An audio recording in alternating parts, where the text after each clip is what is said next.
So প্রথমে যদি আপনারা দেখেন যে এখানে ফার্স্ট ক্লাসে হচ্ছে আমরা মানে অর্থাৎ আজকের ক্লাসে আমরা হচ্ছে প্রথমে যেটা রাখছি কোর্স আউটলাইন ডিসকাশন, যেটা এখন করবো আমরা। আফটার দ্যাট এখানে আমরা কিছু হাবি জাবি গল্প শুনবো। আফটার দ্যাট আমাদের সেকেন্ড ক্লাস আছে। সো সেকেন্ড ক্লাসটা হচ্ছে আপনারা যখন ইউনিভার্সিটির কথা চিন্তা করবেন, ইউনিভার্সিটিতে জেনারেলি হচ্ছে আপনাকে সেকেন্ড ক্লাসের পোর্শনটা রাখা হয় না। সেকেন্ড ক্লাসটা হচ্ছে আপনার প্রি রিকুইজিট, যেটা অলরেডি আপনারা লাস্ট সেমিস্টারে করে আসছেন। হ্যাঁ, সো এখানে হচ্ছে অ্যারে আছে, pointer, function, structure and self referential structure. যেগুলা ছাড়া এইগুলো যদি আপনার বেসিক যদি আপনার হচ্ছে কমপ্লিট না থাকে, তাহলে হচ্ছে আপনি এই ডেটা স্ট্রাকচারে প্রচুর পরিমাণে সাফার করবেন। সো ওই ধারণা থেকে আমার মনে হচ্ছে সেকেন্ড ক্লাসে এটা সবার জন্য উন্মুক্ত করে দেওয়া উচিত। তো সেকেন্ড ক্লাসে আমরা সি প্রোগ্রামিং এর যে প্রিরিকুইজিট গুলো আমাদের ডেটা স্ট্রাকচারে দরকার হয় সেগুলো সম্পর্কে আলোচনা করব, এবং ইন ডেপথ একটা হচ্ছে ক্লাস থাকবে সেকেন্ড ক্লাসটা। ওকে, এরপর হচ্ছে আমাদের মূলত থার্ড ক্লাস, যেটা হচ্ছে আমরা লিঙ্গুইস্ট সম্পর্কে শুরু করব। সো লিঙ্গুইস্ট সম্পর্কে যদি বলি, যে আপনারা যারা অলরেডি এই কোর্স আউটলাইনটা দেখছেন, যেটা আমি তৈরি করে দিচ্ছি, তো এখানে যদি আপনারা খেয়াল করেন যে প্রথম আটটা ক্লাসের আটটা ক্লাসই হচ্ছে মোটামুটি রাখা হয়েছে জাস্ট লিঙ্ক লিস্টের উপরে। টোটাল যদি এখানে আমরা দেখি যে 24টা ক্লাসের মধ্যে 8টা ক্লাসই আমরা রাখছি লিঙ্ক লিস্টের উপরে। তার মানে এর গুরুত্বটা আপনাকে বুঝতে হবে। হ্যাঁ, যে আপনারা হচ্ছে এই সেমিস্টার জুড়ে আমি যদি হচ্ছে একবার সামারি করে বলি, কয়েকটা টপিক শিখবেন, যার মধ্যে একটা আছে লিঙ্ক লিস্ট, তারপরে স্ট্যাক, কিউ, গ্রাফ। তো সব জিনিস আপনারা শিখবেন, বাট আপনারা যদি লিঙ্ক লিস্টটাকে ঠিক মতো আয়ত্ত করতে পারেন, তাহলে দেখবেন যে বাকিগুলা আপনারা হচ্ছে জাস্ট কি করতে হচ্ছে, জাস্ট কানেক্ট করতে হচ্ছে। হয়তোবা একটা দুইটা লাইন চেঞ্জ করে দিলে বাকিগুলো আপনার অটোমেটিক হয়ে যাচ্ছে। হ্যাঁ, সো বেসিক্যালি লিঙ্ক লিস্টের থ্রুতেই আপনারা হচ্ছে পুরো সেমিস্টার জুড়ে এটা পার করবেন। এই জন্য হচ্ছে লিঙ্ক লিস্টে আমরা এখানে বেশি ফোকাস করবো। ওকে, সো এই হচ্ছে প্রথম বিষয়। তারপর হচ্ছে আমরা লিঙ্ক লিস্ট যখন শেষ করব, তো আপনাদের সবার উদ্দেশ্যে বলতেছি, আপনারা যখন লিঙ্ক লিস্টটা শেষ করবেন, দেন হচ্ছে আপনারা কোশ্চেন ব্যাংকে যাবেন। ঠিক আছে, ড্যাফোডিলের যে কোশ্চেন ব্যাংক আছে, তো ওই কোশ্চেন ব্যাংকে যে আপনার প্রিভিয়াস সেমিস্টারের যে কোশ্চেন গুলো আছে, কোশ্চেন গুলো দেখবেন। হ্যাঁ, কোশ্চেন গুলো অ্যানালাইসিস করবেন, যে প্রিভিয়াস সেমিস্টারে কি ধরনের কোশ্চেন হয়েছিল, এই সেমিস্টার আস্তে আস্তে কি ধরনের কোশ্চেনে ইভলভ করতেছে, এই প্যাটার্নটা দেখবেন। এবং ওই কোশ্চেন গুলা থেকে লিঙ্ক লিস্টে যেসব কোশ্চেন ছিল সেগুলোকে হচ্ছে আপনারা সলভ করার চেষ্টা করবেন। ওকে, আফটার দ্যাট হচ্ছে আপনারা এই এতটুকু পর্যন্ত হচ্ছে করার পরে আপনারা যাবেন হচ্ছে স্ট্যাক নামের একটা কিছুর উপরে, স্ট্যাক নামের একটা স্ট্রাকচারের উপরে, যেটা আপনার ওই মূলত লিঙ্ক লিস্টটাকে এক্সপ্যান্ড করে তৈরি করা হয়। সো স্ট্যাক করবেন, স্ট্যাকের উপর আমরা 2 থেকে 3টা ক্লাস রাখছি। এবং আপনারা যে লাস্ট সেমিস্টারে আপনাদের এক্সপ্রেশন ইভ্যালুয়েশন ছিল, কি পরীক্ষা আসছিল এরকম কিছু এক্সপ্রেশন ইভ্যালুয়েশন, একটা ইকুয়েশন না স্যার, এরকম তো ছিল না। জি ভাইয়া ছিল, আচ্ছা, এক্সপ্রেশন তো ইকুয়েশন একটু ছিল। কোশ্চেন অ্যান্সার করলে ক্লাসটা আরেকটু ইন্টারেক্টিভ হয়ে যায়। কিন্তু তো ছিল না। আপনারা যে কম্পিউটার লেখেন 2+3 5, হ্যাঁ, তো এই জিনিসটা আপনাকে কম্পিউটার কিভাবে এর মানটা নির্ণয় করে আপনার কাছে দিচ্ছে, এই জিনিসগুলোকে আপনারা শিখতে পারবেন এবার ভিজুয়ালি স্ট্যাকের থ্রুতে এটা কিভাবে করতে হয় এটা আপনাদের শেখানো হবে। এবং এটাতে আপনার মিড টার্মে অ্যাপ্রক্সিমেটলি 5 মার্কস এর মতো থাকে। আফটার দ্যাট আপনাদের আসে হচ্ছে কিউ পার্ট। কিউ হচ্ছে আরেকটা ডেটা স্ট্রাকচার, যেটা এগেইন লিঙ্ক লিস্টের মতোই, লিঙ্ক লিস্টকে এটা হচ্ছে এক্সপ্যান্ড করে। সো লিঙ্ক এই কিউ পার্ট থেকে হচ্ছে আপনাদের অ্যারাউন্ড 5 মার্কস এর মতো থাকে। তো এই কিউ পর্যন্ত হচ্ছে আপনাদের মূলত মিড টার্মের সিলেবাস। তো মিড টার্মে আপনারা মূলত বেসিক্যালি যেগুলো শিখতেছেন সেগুলো হচ্ছে লিঙ্ক লিস্ট শিখতেছেন প্রথমে, তারপর শিখতেছেন স্ট্যাক, তারপর শিখতেছেন হচ্ছে কিউ।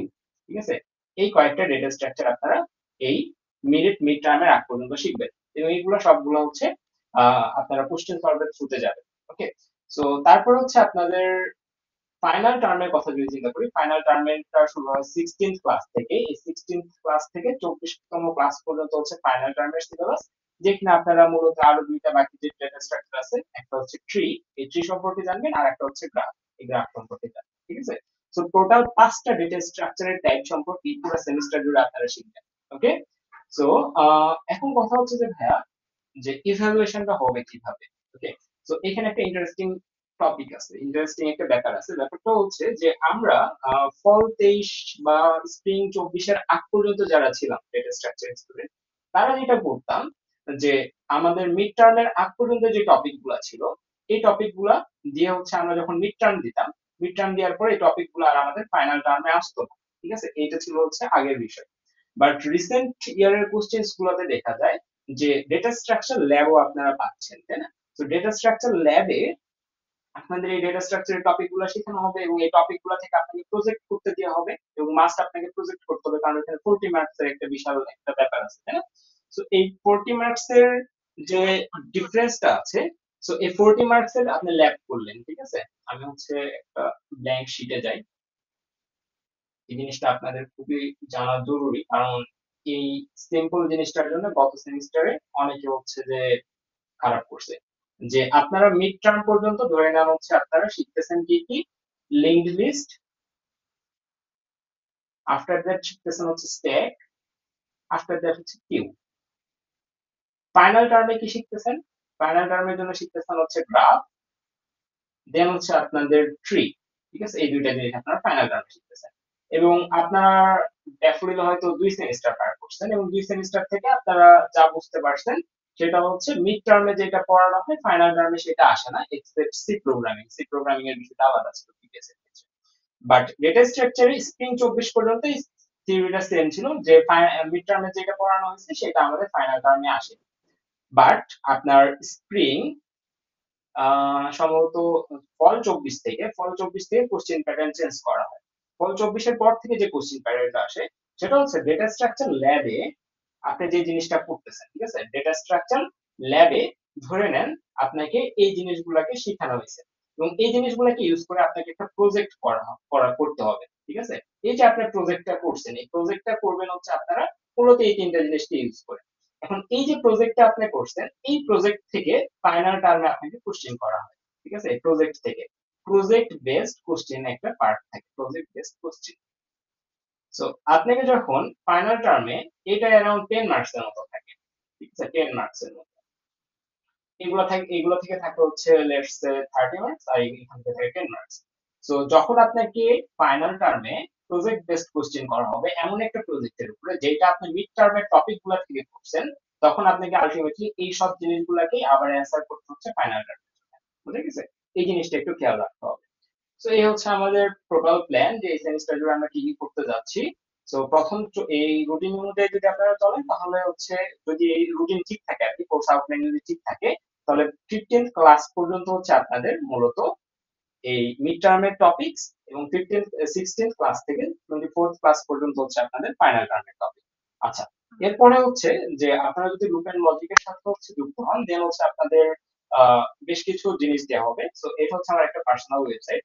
তো এইখানে আসার পরে আপনারা যদি হচ্ছে প্রোগ্রামিং এ যান, এখানে ডেটা স্ট্রাকচার নামে একটা সেগমেন্ট আছে। তো আপনারা হচ্ছে কিভাবে ইভালুয়েট করবেন নিজেদের, এটা আমি একটু দেখাচ্ছি। তো এখানে দুইটা কোশ্চেন হচ্ছে আমি অলরেডি হচ্ছে উন্মুক্ত করে রাখছি সবার জন্য। প্রথমটা হচ্ছে data structure quiz on linked লিস্টের উপরে। সো আমরা যেটা করবো সেটা হচ্ছে যে আমরা তো প্রত্যেকটা টপিক পড়বো, যতগুলো ক্লাস আছে সবগুলাতে টপিক গুলো পড়ার পরে কোশ্চেন সলভের যে পার্ট আছে কোশ্চেন সলভও করবো এবং কোশ্চেন সলভের পরে হচ্ছে আমরা আবার ইভালুয়েশনের জন্য আমরা হচ্ছে এখানে কুইজ সেট তৈরি করে রাখছি। তো এখানে এসে হচ্ছে আপনারা কুইজ দিয়ে রাখতে পারেন। তো এখানে হচ্ছে আপনারা চাইলে কুইজ গুলো দিতে পারেন এবং এই কুইজ গুলো যদি আপনারা দেন, এই কুইজ গুলোর কোশ্চেন গুলোর স্ট্যান্ডার্ড এমন ভাবে মেনটেন করা হয়েছে যাতে হচ্ছে আপনাদের আহ যে আপনাদের যে আন্ডারস্ট্যান্ডিং আছে সেটা যেন এটা এখানে রিফ্লেক্ট করে। ওকে, তো এখানে হচ্ছে মূলত হচ্ছে আমাদের দুইটা কুইজ হচ্ছে এখানে উন্মুক্ত করে দিয়েছে, আপনারা চাইলে পার্টিসিপেট করতে পারেন। সো এই হচ্ছে আমাদের এখনকার বিষয়। সো এখন আমরা হচ্ছে ডেটা স্ট্রাকচারে সুইচ করতেছি আমাদের হচ্ছে একাডেমিক পড়াতে। সো এইটা হচ্ছে আমাদের ডেটা স্ট্রাকচারের প্রথম স্লাইড। ওকে, সো এখন আপনারা হচ্ছে আমাকে বলেন যে ডেটা স্ট্রাকচার জানার আগে আপনাদের কি জানাটা জরুরি? হোয়াট ইজ ডেটা, তাই না?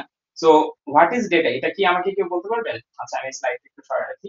এখন আমাকে আমাকে কি কেউ বলতে পারবেন যে ডেটা কি, অ্যাকচুয়ালি ডেটা কি এবং ইনফরমেশন কি, এই দুইটার ডেফিনেশন বা এই দুইটার হচ্ছে পার্থক্য কেউ বলতে পারবেন আমাকে? ভাইয়া সবকিছুই তো ডাটা অ্যাকচুয়ালি।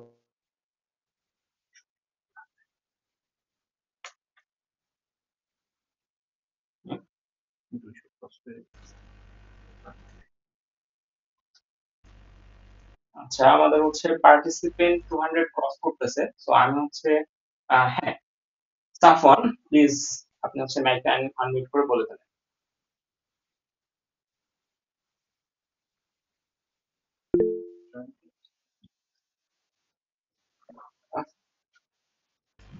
ওকে, সো আমরা হচ্ছে দেখি আমাদের হচ্ছে এখানে নোটস কি আছে। নোটস করার দরকার নাই, আমি হচ্ছে নোটসটা শেয়ার করে দিব আপনাদের সাথে। এটা নিয়ে হচ্ছে কোনো প্যারা খাওয়ার দরকার নেই যে লেকচার ম্যাটেরিয়ালস করতে হবে। লেকচার ম্যাটেরিয়ালস আমি হচ্ছে গ্রুপে শেয়ার করি। ওকে, সো শুরু করা যাক। Let's show, let's hide it first. Okay, so আপনাকে যদি আমি বলি যে হচ্ছে 26 বা 30 অথবা 40, ঠিক আছে, ধরে নেন হচ্ছে আমি একটা ক্লাস নিচ্ছি। আহ, আচ্ছা, সাউন্ড কি ক্লিয়ার না? একজন বলছেন সাউন্ড ক্লিয়ারলি শোনা যাচ্ছে না। জি স্যার, সাউন্ডে বাকিদের কি অনেক সেম সমস্যা সমস্যা? করছে। সাউন্ড কি ক্লিয়ারলি শোনা যাচ্ছে না? একটু আগে মনে হয় আপনার নেটে একটু সমস্যা ছিল মনে হয়। আমাকে এটা একটু এনশিওর করেন যে সাউন্ড ঠিক মতো শোনা যাচ্ছে কিনা। এখন এখন ক্লিয়ার শোনা যাচ্ছে। আচ্ছা, ঠিক আছে, আমি হচ্ছে নেটওয়ার্কটা সুইচ করে নিই। ভাইয়া ইতিমধ্যে ভাই কথা আপনার আটকেছে। তো আমাকে সময় দিবেন।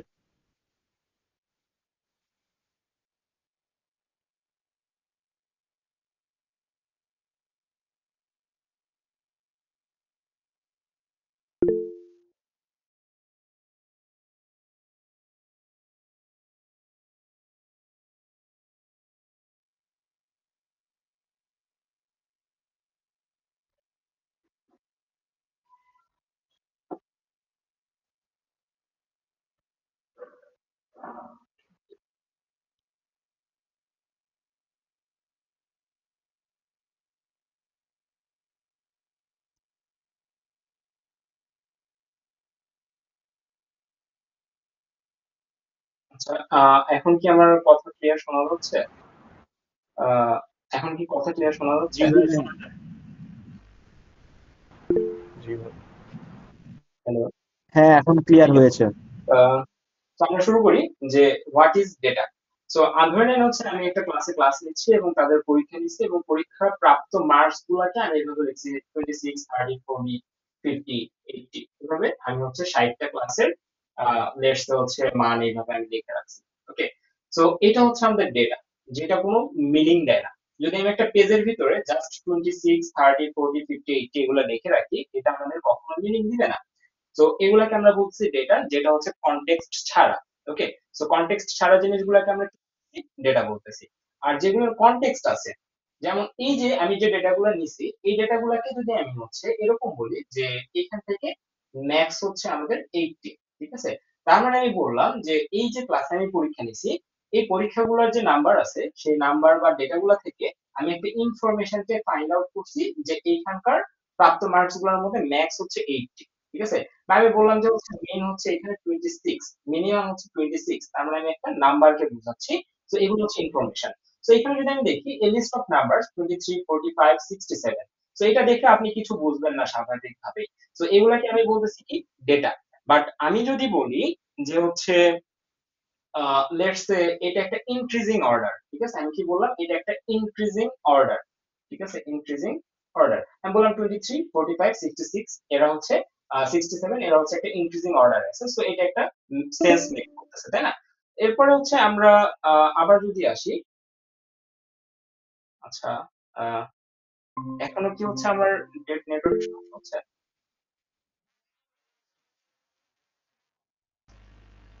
ওকে, ভাইয়া আসেন নাকি চলে গেছেন? আচ্ছা, সো এখন এটা হচ্ছে আমাদের কি ডেটা। এরপরে যদি আমি বলি যে টেম্পারেচারের কিছু রেকর্ড এখানে আমাদের নিয়ে আছে 25, 30, 28, ঠিক আছে। তো এইগুলাকে আমরা কি বলতেছি?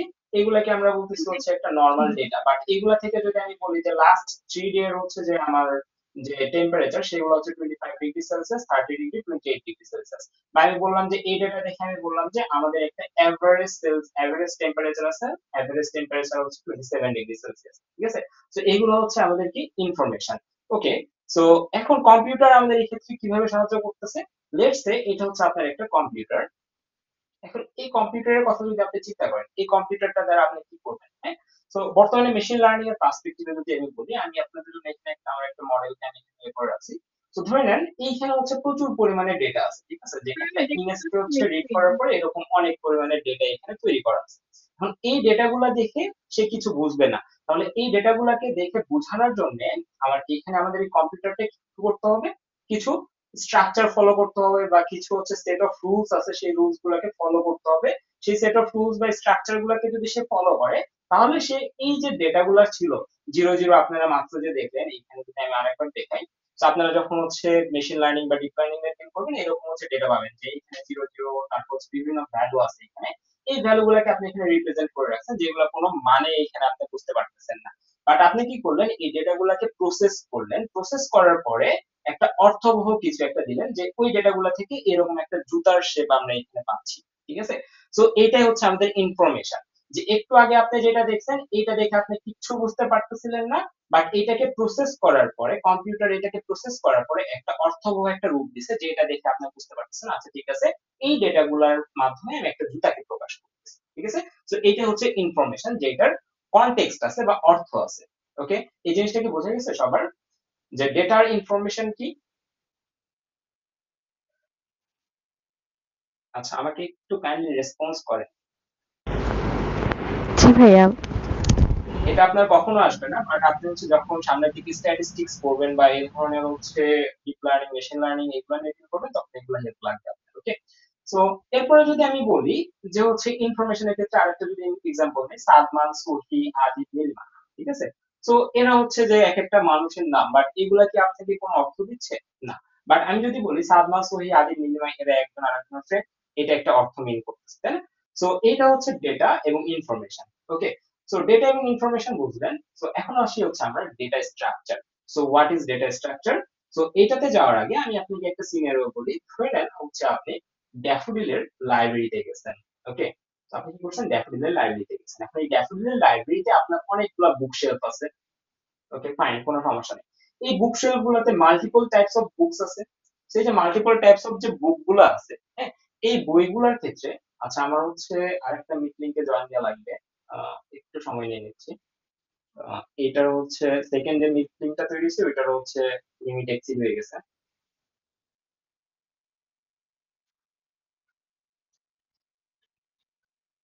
আচ্ছা আমি এটাতে একটু স্ক্রিনশট দিয়ে নিই, স্ক্রিন শেয়ার। আচ্ছা, ওকে, সো এখন হচ্ছে আমরা আবার এখানে ব্যাক করি। যে ধরে নেন আপনি হচ্ছে ড্যাফোডিলের লাইব্রেরিতে গেছেন, ড্যাফোডিলের লাইব্রেরিতে যে অনেকগুলা বুকশেলফ দেখছেন। এখন এই অনেকগুলা বুকশেলফের ভিতরে আপনি বই খোঁজেন কিভাবে? ধরে নেন হচ্ছে আপনি সিএসসি এর স্টুডেন্ট, আপনি একটা বই লাগবে, লেটস হচ্ছে ডেটা স্ট্রাকচার সম্পর্কিত একটা বই লাগবে। এই ডেটা স্ট্রাকচার সম্পর্কিত বইটা আপনার লাইব্রেরিতে, অ্যারাউন্ড আমাদের লাইব্রেরিতে 28,000-এর মতো বই আছে, ঠিক আছে। এই 28,000-এর বই যদি সবগুলা এলোমেলো আকারে থাকতো, ঠিক আছে, যে সাহিত্যের বইয়ের সাথে ডেটা স্ট্রাকচারের বই মিক্সড আছে, ল এর বই, তারপর হচ্ছে বিবি এর বই, ট্রিপল এর বই, তারপরে সিভিল ডিপার্টমেন্টের বই, সকল কিছু একসাথে জগা খিচুড়ি আকারে আছে, তাহলে ওই 28,000 বই থেকে কি আপনার ডেটা স্ট্রাকচারের বইটাকে খুঁজে পাওয়া সম্ভব হইতো? হ্যাঁ, এটা অনেকটা সম্ভব হইতো, বাট এটা হচ্ছে অনেকটা কষ্টসাধ্য হয়ে যেত আপনার কাছে, তাই না? বাট এই সমস্যাটা কি হয় আপনাদের? না, এই সমস্যাটা আপনারা ড্যাফোডিলের লাইব্রেরিতে গেলে দেখেন। কারণ কি? কারণটা হচ্ছে ড্যাফোডিলের লাইব্রেরিতে আপনি যখন বইটা খুঁজতে যান, একটা নির্দিষ্ট বই খুঁজতে যাবেন, তখন আপনি বেশ কিছু ক্রাইটেরিয়া ফলো করে যেতে হয়। প্রথমে আপনাকে দেখতে হবে যে আপনি যে বইটা খুঁজতেছেন, ঠিক আছে, এই বইটা কোন ডিপার্টমেন্টের হইতে পারে বা কোন সাবজেক্ট বা কোন হচ্ছে যে কি বলে এটাকে, রিলেটেড ওয়ার্কের সাথে কানেক্টেড, ঠিক আছে। লাইক আমি যদি এখানে একটা ডিপ লার্নিং এর বই খুঁজতে যাই, হ্যাঁ, সো ডিপ লার্নিং এর বই খুঁজতে গেলে অবশ্যই আমি ইংলিশের বই, মানে ইংলিশ ডিপার্টমেন্টের বই যেখানে থাকে সেখানে খুঁজতে যাব না, তাই না? সো ডিপ লার্নিং এর বই খুঁজতে গেলে আমার সবার প্রথমে মাথায় আসবে, হয় আমি সফটওয়্যার ডিপার্টমেন্টের যে বুকশেলফ আছে সেটাতে যাব, অথবা সিএসসি ডিপার্টমেন্টের যে বুকশেলফ আছে সেটাতে যাব, তাই না? সো আমাদের লাইব্রেরিতে আমাদের বুকশেলফ গুলো এরকম থাকে, যে এটা ধরে নেন সিএসসি ডিপার্টমেন্টের একটা বুকশেলফ, এটা ধরে নেন ল ডিপার্টমেন্টের একটা বুকশেলফ, এটা ধরে নেন হচ্ছে বিবিএ ডিপার্টমেন্টের একটা বুকশেলফ। সো আপনি যে বইটা খুঁজতেছেন সেই অনুযায়ী আপনি হচ্ছে ওই শেলফটাতে যাবেন। এই শেলফটাতে যাওয়ার পরে সেখানে হচ্ছে আরো কিছু অর্ডার থাকতে পারে, যে হচ্ছে ওইখানে অ্যালফাবেটিক্যাল অর্ডারে হচ্ছে বইগুলো সর্ট করা আছে, যে সর্বপ্রথমে এই সাইড থেকে এ বি সি ডি এভাবে করে করে বইয়ের নামগুলো চলে গেছে। সো দিস ইজ হাউ আপনি হচ্ছে বইটাকে খুঁজে পাচ্ছেন, তাই না? তো এটা হচ্ছে আপনাদের ড্যাফোডিলের লাইব্রেরির কথা গেল, যে এখানে হচ্ছে এলোমেলো ভাবে যদি বই থাকে তখন আপনার একটা নির্দিষ্ট বই খুঁজতে কি পরিমাণে হাসেল করতে হতো সেটা বললাম, এবং যদি আপনার অর্গানাইজড ওয়েতে বইটা থাকে তাহলে আপনার কি পরিমাণে সুবিধা হচ্ছে সেটা আমি আপনাকে বললাম। সেম কথাটা হচ্ছে আমাদের ডেটা স্ট্রাকচারের ক্ষেত্রেও যায়। ডেটা স্ট্রাকচারের ক্ষেত্রে যেটা হয় সেটা হচ্ছে আপনি ডেটাটাকে কিভাবে রাখতেছেন সেটা ম্যাটার করে। আপনি কম্পিউটারের ডেটাটাকে যদি এমন একটা ভাবে রাখেন যে আপনার যখন ওই ডেটাটা দরকার, ঠিক আছে, ওই যখন আপনার ডেটাটা দরকার তখন আপনি ডেটাটা খুঁজে নিয়ে আসতে অনেক বেশি সময় লাগতেছে, তাহলে একটা সমস্যা না? এই সমস্যাগুলোকে এড়ানোর জন্যই আমরা ইউজ করি হচ্ছে ডেটা স্ট্রাকচার। এখানে আপনারা বিভিন্ন টাইপের ডেটা স্ট্রাকচার করবেন, একটু পরে আমরা দেখবো types of data structure. Data থ্রুতে আপনারা বুঝতে পারবেন যে হচ্ছে আপনারা এই সেমিস্টারে কি কি ডেটা স্ট্রাকচারের সাথে ডিল করতে যাচ্ছেন। ওকে, সো আরেকটা যদি আমি এখানে আরেকটা এক্সাম্পল যদি টানি, ধরে নেন হচ্ছে আপনি প্লে স্টোরে গেছেন। ওকে, সো প্লে স্টোরে গেছেন একটা ক্যালকুলেটর অ্যাপস ডাউনলোড করার জন্য, ঠিক আছে? কি অ্যাপস? ক্যালকুলেটর অ্যাপস ডাউনলোড করার জন্য, যেটা কি করবে একটা ক্যালকুলেশন করবে, ঠিক আছে? সো ধরে নেন প্লে স্টোরে মাল্টিপল টাইপস এর ক্যালকুলেটর অ্যাপস থাকতে পারে। সো ধরে নিচ্ছি একটা এ একটা অ্যাপস আছে, বি একটা হচ্ছে এ একটা প্রতিষ্ঠান, বি একটা প্রতিষ্ঠান। সো এ প্রতিষ্ঠানটা কি করছে, একটা অ্যাপস লঞ্চ করছে যেটার সাইজ ধরে নেন 10 এমবি, ঠিক আছে? আবার বি প্রতিষ্ঠানটা একটা হচ্ছে ধরে নেন অ্যাপস লঞ্চ করছে যেটার সাইজ হচ্ছে 5 এমবি। ওকে, আচ্ছা। সো এখন 10 এমবি এবং 5 এমবি এবং তাদের হচ্ছে ফাংশনালিটি সেম, যে দুইটাই যোগ করতে পারে গুণ করতে পারে, সো তাদের ইন্টারফেস থেকে শুরু করে সবকিছু সেম। এবং এতে যদি হচ্ছে আপনি লেখেন 5 প্লাস 2, এটার যে রেজাল্ট দিতে রেজাল্ট হবে হচ্ছে 7, এই রেজাল্টটা দিতে ধরে নেন এ যে ক্যালকুলেটরটা আছে, যে অ্যাপসটা আছে, এটা ধরে নেন সময় লাগে হচ্ছে লেটস সে 5 সেকেন্ড, ঠিক আছে? যদি এত সময় লাগে না কখনো, 5 সেকেন্ড আমরা ধরে নিই।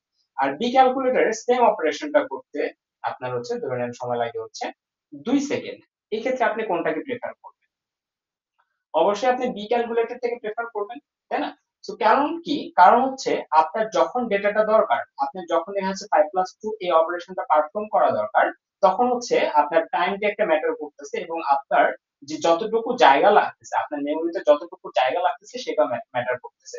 কারণ আপনারা যখন হচ্ছে বিভিন্ন গেমস ডাউনলোড করেন, গেমস এর ক্ষেত্রে কিন্তু হচ্ছে আমাদের একটি ডিভাইস রিকোয়ারমেন্ট থাকে, যে হচ্ছে একটা 10 জিবি টাইপের যদি আপনি গেমস ডাউনলোড করতে চান, অবশ্যই হচ্ছে আপনি একটা 8 জিবি র্যাম ওয়ালা হচ্ছে কোনো ডিভাইসে এটাকে কি করতে পারবেন না, ডাউনলোড করতে পারবেন না, তাই না? কাইন্ড অফ এরকম। সো এই ক্ষেত্রে আমাদের দুইটা টার্ম আসে, একটা হচ্ছে টাইম কমপ্লেক্সিটি, একটা হচ্ছে স্পেস কমপ্লেক্সিটি। সো মাত্র যেটা দেখলেন যে 10 এমবি একটা অ্যাপস আর একটা হচ্ছে 5 এমবি অ্যাপস, দুইটার পারফরম্যান্স সেম, সবকিছু সেম। সো এটার 10 এমবি আছে, এটার 5 এমবি আছে। এটার কারণ কি হইতে পারে? এটার কারণ হইতে পারে যে তাদের যে অ্যালগরিদম আছে এবং তাদের যে হচ্ছে ডেটা স্ট্রাকচার, ঠিক আছে, তাদের যে ইউজারের কাছ থেকে তারা যে ডেটাটা নিবে, নিয়ে যে স্টোর করে রাখবে, সেই স্ট্রাকচারটা তাদের মধ্যে কি হতে পারে, ডিফারেন্ট হতে পারে। যার কারণে দেখা যাচ্ছে এ যে স্ট্রাকচারটা ইউজ করছে আর বি যে স্ট্রাকচারটা ইউজ করছে, তার মধ্যে বি যে স্ট্রাকচারটা ইউজ করছে সেটা বেশি এফিশিয়েন্ট ছিল। সেটা কি করতে পারে, বেশি ইফিশিয়েন্টলি ডেটা রিট্রিভ করে নিয়ে আসতে পারে, ঠিক আছে, মেমোরি থেকে। সো বি হচ্ছে আমাদের এখানে ইফিশিয়েন্ট, ঠিক আছে? সো এই ক্ষেত্রে টাইম কার বেশি কম বেশি লাগতেছে, 5 সেকেন্ড লাগতেছে হচ্ছে এ এর। সো এ হচ্ছে আমাদের এই ক্ষেত্রে কি, ওর্স্ট, এবং বি হচ্ছে আমাদের এই ক্ষেত্রে কি, বেটার। যেটা টাইম কম লাগবে সেটা কি, বেটার, তাই না? সো এটাই তো আমরা চাই, রাইট? সো এইটাই এখন যদি হচ্ছে আপনারা এটার ডেফিনেশনটা পড়েন, a data structure is a specialized format. কি একটা স্পেশালাইজড ফরম্যাট ফর অর্গানাইজিং। এই যে আমি একটু আগে যে ড্যাফোডিলের লাইব্রেরির কথাটা আমি আপনাকে বললাম, এই ড্যাফোডিলের লাইব্রেরির এক্সাম্পলে যদি আমি আবার যাই, যে এইখানে যদি আপনি একটা অর্গানাইজড ওয়েতে বই না রাখেন, একটা লাইব্রেরিতে আপনি অর্গানাইজড ওয়েতে বই না রাখেন, তাহলে আপনার কি সমস্যা হবে? যখন আপনি কোনো একটা নির্দিষ্ট বইকে খুঁজবেন তখন ওই নির্দিষ্ট বইটাকে খুঁজে পাইতে আপনার বেশি সময় লাগবে। আবার যদি ধরে নেন এই, আমি হচ্ছে আবার এখানে ব্যাক করতেছি, যে আমার হচ্ছে মেশিন লার্নিং অ্যালগরিদমে আমি যদি এই ডেটাগুলোতে একটা নির্দিষ্ট স্ট্রাকচার স্টোর না করতাম, এই ডেটাগুলো থেকে প্রি প্রসেস করে আমার এই ছবিটা জেনারেট করতে তার বেশি সময় লাগতো, তাই না? তো এই জিনিসগুলো ম্যাটার করে, ঠিক আছে? তো আমরা এখানে কি বলতেছি, ডেটা স্ট্রাকচার হচ্ছে একটা স্পেশালাইজড ফরম্যাট, কিসের জন্য? ডেটা অর্গানাইজ করার জন্য এবং ডেটাকে প্রি প্রসেস করার জন্য। এই যে অর্গানাইজ করলেন, ঠিক আছে, আপনি ডেটা স্টোর করতেছেন কেন? আমরা কেন ডেটা স্টোর করি? কারণ আমরা ওই ডেটাগুলো থেকে একটা উপাত্ত বা ইনফরমেশন বের করতে চাই, তাই না? ইনফরমেশন বের করার জন্যই তো আমরা হচ্ছে ডেটাটাকে স্টোর করি। অর্থাৎ যে ডেটাটা স্টোর হচ্ছে, কেন স্টোর হচ্ছে? কারণ ভবিষ্যতে কোনো না কোনো সময় আমাকে ওই ডেটা গুলাকে ইউজ করতে হবে, এই জন্যই তো আমরা স্টোর করতেছি। আপনি আপনার কম্পিউটারে ধরে নেন একটা বই ডাউনলোড করে রাখছেন, আপনার মেমোরিতে রাখছেন। কেন রাখছেন? কারণ পরবর্তীতে আপনি ওটাকে রিট্রিভ করে পড়বেন। রিট্রিভ করা মানে হচ্ছে আপনার ওই হার্ড ডিস্ক থেকে বা আপনার যে হচ্ছে ড্রাইভ আছে ওইখান থেকে আপনি হচ্ছে ওইটাকে কি করবেন, সার্চ করে ওইটাকে ওপেন করে পড়বেন। এই জন্যই তো আপনি ডাউনলোড করে রাখছেন, তাই না? সো এই যে ডাউনলোড করে রাখতেছেন বা ডেটাগুলোকে আপনি হচ্ছে আপনার মেমোরিতে স্টোর করতেছেন, এটা এমন একটা প্রসিডিউরের থ্রুতে হওয়া উচিত যেটা হচ্ছে কি আমার একটা অর্গানাইজড ওয়েতে মেনটেন করে হচ্ছে এটাকে স্টোর করবে, এবং যখন আমার ডেটাটা দরকার, আমার প্রয়োজনের সময় যে ডেটাটা দরকার, তখন আমাকে সেটা খুবই তাড়াতাড়ি আমাকে রিট্রিভ করে দিবে এবং ইফিশিয়েন্টলি এটা কাজ করবে। ঠিক আছে? সো এই ক্ষেত্রে ডেটা স্ট্রাকচারের ইফিশিয়েন্সি একটা ফ্যাক্টর। ওকে, সো ভবিষ্যতে আপনারা দেখবেন যে বিভিন্ন ধরনের ডেটা স্ট্রাকচার করতেছেন, লিঙ্ক লিস্ট করতেছেন, তারপরে স্ট্যাক করতেছেন, কিউ করতেছেন। হ্যাঁ, সো এরা সবাই এক একটা নির্দিষ্ট ফিল্ডে হচ্ছে তারা কি, তারা হচ্ছে পারদর্শী। নির্দিষ্ট একটা কাজ করতে গেলে এক এক ধরনের ডেটা স্ট্রাকচার তখন আমরা কিন্তু এখানে ইউজ করে থাকি। ওকে, সো এখানে হচ্ছে দুইটা ফ্যাক্টর বলা আছে, একটা হচ্ছে টাইম কমপ্লেক্সিটি আর একটা হচ্ছে স্পেস কমপ্লেক্সিটি। ওকে, এরপরে আসি যে আপনারা এই কোর্স শেষে আপনারা কি কি জিনিস সম্পর্কে বিস্তারিত জানতে পারবেন। Okay, so real life example of data structure কি কি হইতে পারে? The back end forward buttons. আমরা এই যে এতক্ষণ ধরে বলছি স্ট্যাক, যখন আপনি স্ট্যাক জানবেন তখন আপনি অ্যাকচুয়ালি এটা এক্সপ্লোর করতে পারবেন। যে লেটস সে আমি হচ্ছে একটা ওয়েবসাইটে যাচ্ছি, আহ, কোন ওয়েবসাইটে যাওয়া যায়, ধরেন সাদমান হাফিজ নামে একটা ওয়েবসাইট আছে, এটাতে যাচ্ছি। সো এই ওয়েবসাইটে যাওয়ার পরে এই যে আমি যখন এখান থেকে ব্যাক করব, ব্যাক করতেছি, আবার হচ্ছে যখন আমি ফরওয়ার্ডে যাচ্ছি আবার হচ্ছে এখানে চলে যাচ্ছে, অর্থাৎ এখান থেকে ব্যাক করতেছি, এখান থেকে ফরওয়ার্ডে যাচ্ছি। তো এখানে একটা ডেটা স্ট্রাকচার লুকিয়ে আছে, ঠিক আছে? তো এই ডেটা স্ট্রাকচারটার নাম হচ্ছে স্ট্যাক। ঠিক আছে? তো আপনারা হচ্ছে যখন এই কোর্সটার সাথে অ্যালাইন করে চলবেন, সো স্ট্যাক কিভাবে এটাকে ইমপ্লিমেন্ট করতেছি এটা জানতে পারবেন। আফটার দ্যাট আপনার যে ইউআরএলটা অটো কমপ্লিট হচ্ছে, আমরা সামটাইমস কি হয়, লেটস সে আমরা এখানে অ্যামাজন লিখতেছি, অ্যামাজন লিখতেছি, ঠিক আছে? এই যে গুগল কিভাবে বুঝলো যে এখানে অ্যামাজন প্রাইম ভিডিও বা অ্যামাজন ইন্ডিয়া এগুলো আসতে হবে? তো এটা হচ্ছে ম্যাপ করা হচ্ছে আপনাদের ডেটা স্ট্রাকচারের থ্রুতে। এরপরে হচ্ছে আপনারা এই যে আমি ধরেন মাত্র একটা টান দিলাম, ঠিক আছে? এখানে লিখলাম এ বি সি ডি, ঠিক আছে? এখন আমি চাচ্ছি যে ডিটাকে আমি হচ্ছে কি করে দেবো, মুছে দিব। ইন দিস কেস আমরা কি করি, কন্ট্রোল জেড চাপি না? কন্ট্রোল জেড চাপতেছি, এটা রিভার্স হয়ে যাচ্ছে। তো এখানে হচ্ছে একটা ডেটা স্ট্রাকচার কাজ করতেছে, ঠিক আছে? তো এই ধরনের যে বিষয়গুলো আছে এগুলো হচ্ছে আমাদের ডেটা স্ট্রাকচারের অ্যাপ্লিকেশন আমাদের রিয়েল ওয়ার্ল্ডে। ওকে, এরপরে আসি হচ্ছে আমরা অ্যাডভান্টেজেস অফ ডেটা স্ট্রাকচার।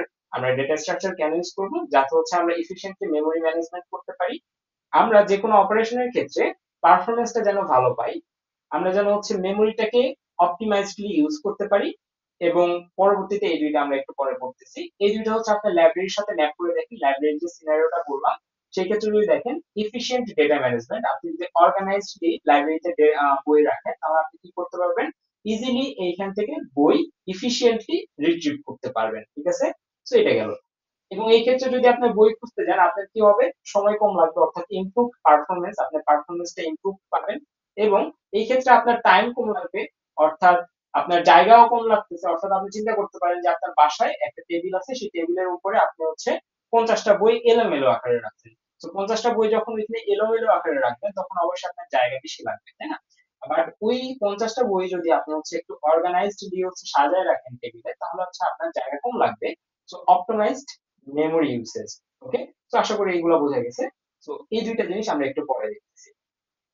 এখন আমরা হচ্ছে ডেটা স্ট্রাকচার টাইপস সম্পর্কে পড়বো।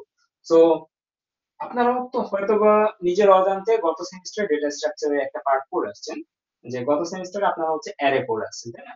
তো অ্যারের ভিতরে আমরা কি করতাম, বিভিন্ন ধরনের ডেটা স্টোর করতাম। লাইক ইন্টিজারের যদি অ্যারে হয় তাহলে আমরা ইন্টিজার নাম্বার স্টোর করতাম, যদি আমাদের ফ্লোট টাইপের অ্যারে হয় ওইখানে আমরা ফ্লোট টাইপের সংখ্যাগুলোকে স্টোর করতাম।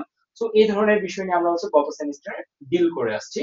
তো আমাদের হচ্ছে ডেটা স্ট্রাকচার টাইপটাকে যদি আমরা ভাগ করি, এটাকে মূলত দুইটা ব্রড ক্যাটাগরিতে ভাগ করা যায়। একটাকে আমরা বলি হচ্ছে লিনিয়ার ডেটা স্ট্রাকচার, আর একটাকে আমরা বলি হচ্ছে নন লিনিয়ার ডেটা স্ট্রাকচার। তো লিনিয়ার ডেটা স্ট্রাকচার একটা পার্ট অলরেডি আপনারা পড়ে আসছেন, সেটা হচ্ছে অ্যারে। ঠিক আছে? যদিও হচ্ছে আমরা আগামী ক্লাসে অর্থাৎ নেক্সট ক্লাসে অ্যারে, পয়েন্টার এগুলো সম্পর্কে আরো বিস্তারিত জানবো।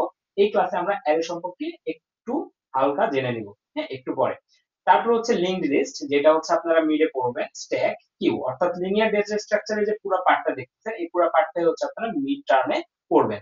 এবং নন লিনিয়ার ডেটা স্ট্রাকচার থেকে আসে হচ্ছে ট্রি এবং গ্রাফ। যেমন হচ্ছে ধরে নেন হচ্ছে আপনার গুগল ম্যাপস এর কথা যদি বলি, গুগল ম্যাপস কিভাবে নির্ণয় করে যে এ একটা প্লেস, বি আর একটা প্লেস, এ এবং বি তে যাওয়ার যদি মাল্টিপল রাস্তা থাকে, এই মাল্টিপল রাস্তা থেকে এ থেকে বিতে যাওয়ার শর্টেস্ট পাথটা বের করার যে বিষয়টা, বা কোন পাথে গেলে আপনার সময় কম লাগবে, এই বিষয়গুলো ক্যালকুলেট করা হয় কোন ভাবে, সেগুলো সবকিছু আপনারা শিখবেন গ্রাফে। আফটার দ্যাট হচ্ছে আপনাদের হ্যাশিং এবং হিপস আছে। সো হ্যাশিং আপনাদের হচ্ছে এই সেমিস্টারে পড়ানো হবে না, এবং এইখান থেকে যদি আমি ধরি আপনার এখান থেকে শুধুমাত্র হিপটা একটু পড়ানো হবে। তো বেসিক্যালি আপনাদের ফোকাস থাকবে হচ্ছে এটা এবং এটা, লিনিয়ার ডেটা স্ট্রাকচার এবং নন লিনিয়ার ডেটা স্ট্রাকচারের উপরে।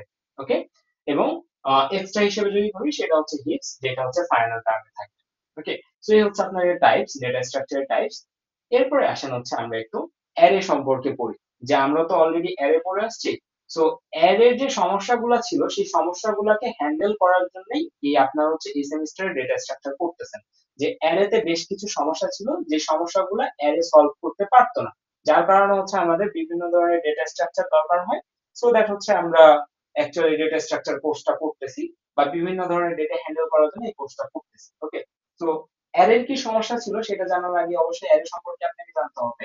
সো অ্যারে সম্পর্কে আমরা আগামী ক্লাসে বিস্তারিত জানবো, এই ক্লাসে হালকা একটু ওভারভিউ দিচ্ছি।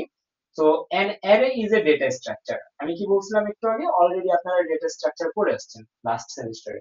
সো ডেটা স্ট্রাকচার নামটা ভয়ঙ্কর হলেও এটাতে এতটা ভয় পাওয়ার কোনো কারণ নেই, কারণ লাস্ট সেমিস্টারে আপনারা অলরেডি এটার সাথে ইন্ট্রোডিউস হয়ে আসছেন, আশা করি সমস্যা হবে না। তো এখানে আমরা কি বলতেছি, an array is a data structure that consists of a collection of elements stored in contiguous memory. So আমরা সবসময় যে জিনিসটা মিস করে যাই সংজ্ঞা পড়ার সময় অ্যারের, সেটা হচ্ছে কন্টিজিয়াস মেমোরি। এই কন্টিজিয়াস মেমোরি এই শব্দটার কারণেই হচ্ছে মূলত আপনার এই লিঙ্ক লিস্ট বলতেছি বা ট্রি গ্রাফ বলতেছি, এগুলো আলাদা হয়ে যায়। ঠিক আছে, অ্যারে কন্টিজিয়াসলি চলে, ওইগুলা কন্টিজিয়াসলি চলে না। কন্টিজিয়াস মানে হচ্ছে সংলগ্ন। ঠিক আছে, কন্টিজিয়াসের যদি আপনি বাংলা করেন, বাংলাটা হচ্ছে সংলগ্ন। সো আমি যদি এখানে লেটস সে অ্যারে আপনারা কিভাবে ইনিশিয়ালাইজ করতেন সেটা আপনারা জানেন। সো আপনি ধরে নেন একটা ইন্টিজার সংখ্যা, ধরে নেন আপনি 10টা ইন্টিজার সংখ্যাকে রাখতে চাচ্ছেন। তো 10টা ইন্টিজার সংখ্যাকে রাখতে হলে আপনাকে 10 সাইজের একটা কি বানাইতে হবে, অ্যারে বানাইতে হবে। সো আপনি হচ্ছে প্রথমে লিখবেন কি, ইন্টিজার। কেন ইন্টিজার লিখতেছেন, কারণ আপনি 10টা ইন্টিজারকে আপনি স্টোর করতে চাচ্ছেন। যদি আপনি 10টা ফ্লোট সংখ্যাকে স্টোর করতে চাইতেন, তাহলে আপনি এখানে লিখতেন হচ্ছে ফ্লোট। ওকে, তো যেহেতু 10টা ইন্টিজারের কথা বললাম, তো আমরা ফ্লোটটাকে দিচ্ছি। এরপর হচ্ছে আপনি এটার যে কোনো একটা নাম দিবেন, তাই না? শুধু এই অ্যারেটার নাম আপনি নাম্বার দিচ্ছেন, এবং এরপর হচ্ছে আপনি এখানে লিখবেন হচ্ছে 10। এবং এটা যখনই লিখতেছেন, এই লাইনটা যখনই আপনি লিখতেছেন, লিখে যখন আপনি ওই যে রান বাটনটা প্রেস করেন আপনার প্রোগ্রামের, তখন আপনার কম্পিউটারের মেমোরিতে 10 সাইজের একটা অ্যারে তৈরি হয়ে যায়। ঠিক আছে, 10টা সেল আপনাকে দিয়ে দেয়। এই যে রিপ্রেজেন্টেশনটা আমি আঁকাচ্ছি এটার সাথে আপনারা পরিচিত, যেরকম 10টা হচ্ছে পর পর ঘর আপনারা দেখেন জেনারেলি, তাই না? তো এই যে একটার পরে একটা লেগে আছে, এটাকে আমরা বলি হচ্ছে কন্টিজিয়াস। ঠিক আছে, কন্টিজিয়াস মেমোরি। তো প্রথমে হচ্ছে ধরে নেন রাখলেন হচ্ছে 10, তারপর রাখলেন 20, 30, 40, 50, 60, 70, 80। ঠিক আছে, সেভাবে আপনারা ডেটা গুলাকে রাখলেন। তো এটা কি ছিল, অ্যারে ছিল। বাট অ্যারের সমস্যাটা যেটা ছিল সেটা হচ্ছে যে ধরে নেন 10টা সংখ্যা রাখার পরে আপনার 11তম আরেকটা সংখ্যাকে রাখতে হচ্ছে। So in this case array যেটা বলে সেটা হচ্ছে বলে যে আমার যে সাইজটা দিছো সেই সাইজের বেশি আমি আর একটা সংখ্যাকেও রাখতে পারবো না। যদি তোমাকে আমার থেকে বেশি সংখ্যা রাখতে হয়, তাহলে আমার থেকে বড় কোনো একটা অ্যারে তৈরি করো, বড় কোনো একটা অ্যারে তৈরি করো। সেই অ্যারের ভিতরে আমার ভিতরে থাকা সংখ্যাগুলোকে প্রথমে কি করো, কপি করে নাও। কপি করে নেওয়ার পরে তুমি হচ্ছে যে এক্সট্রা জায়গা আছে সেই এক্সট্রা জায়গাতে তুমি হচ্ছে নতুন করে সংখ্যা অ্যাড করো। ঠিক আছে, সো এটা হচ্ছে অ্যারের সমস্যাটা ছিল, যে অ্যারে আমরা চাইলে এটাকে এক্সপ্যান্ড করতে পারতাম না। ঠিক আছে, আবার অ্যারেতে আরো কি কি সমস্যা ছিল, লেটস সে আপনি হচ্ছে 10 এর পরে 15 অ্যাড করার কথা ছিল, বাট আপনি ভুল করে 20 অ্যাড করে ফেলছেন। ঠিক আছে, তাহলে অ্যারের ক্ষেত্রে আপনি হচ্ছে 10 এর পরে 15 অ্যাড করার জন্য নতুন কোনো জায়গা আপনি এখানে পাবেন না, অর্থাৎ অ্যারের ক্ষেত্রে কোনো এডিট করা যায় না। ঠিক আছে, অ্যারের ক্ষেত্রে আপনি নতুন কোনো কিছু ইনসার্ট করতে পারবেন না। আবার ধরে নেন আপনি 10, 20 লিখছেন, আপনার 30 ডেটাটা দরকার নেই, তাহলে আপনি 30 ডেটাটাকে কি করতে চাচ্ছেন, ডিলিট করে দিতে চাচ্ছেন। সো অ্যারে আপনাকে এই ডিলিটের পারমিশনটাও দেয় না। ঠিক আছে, সো দ্যাট অ্যারের এইগুলো হচ্ছে আমাদের সমস্যা ছিল। তো এখন যদি আমরা ডিসঅ্যাডভান্টেজ অফ অ্যারে দেখি, সেটা হচ্ছে ফিক্সড সাইজ। এই যে আপনি যখন বলছেন ইন্টিজার নাম্বার 10 বলার সাথে সাথে সে কম্পিউটার মেমোরির 10টা ব্লকে সে কি করছে, রিজার্ভ করে নিছে। 10টার বেশি একটা ব্লকও সে এখানে রিজার্ভ করবে না। তো আপনার যদি এখানে 12টা ডেটা স্টোর করার দরকার হয়, তাহলে আপনি এখানে স্টোর করতে পারবেন না এর ক্ষেত্রে, কারণ এটা কি fixed size. Size can not be changed after declaration. আপনি একবার ডিক্লেয়ার করে দিয়েছেন, ডিক্লেয়ার করে দেওয়ার পরে আর আপনি এটাকে কি করতে পারবেন না, চেঞ্জ করতে পারবেন। এরপরে আসে হচ্ছে আমাদের মেমোরি অ্যালোকেশন। মেমোরি অ্যালোকেশনের ক্ষেত্রে যেটা হয় সেটা হচ্ছে যে আপনার যদি এনাফ পরিমাণে জায়গা না থাকে তখন এটা কি করে, ফেইল করে, ঠিক আছে, can fail if not enough available. Like আপনি এখানে 10টা হচ্ছে জায়গা নিছেন, নাম্বার 10 পর্যন্ত লিখছেন, নাম্বার 10 এ ধরে নেন হচ্ছে আপনি 12 অ্যাসাইন করছেন, ঠিক আছে, এখানে ধরে নেন আরেকটা আছে 12 অ্যাসাইন করছেন।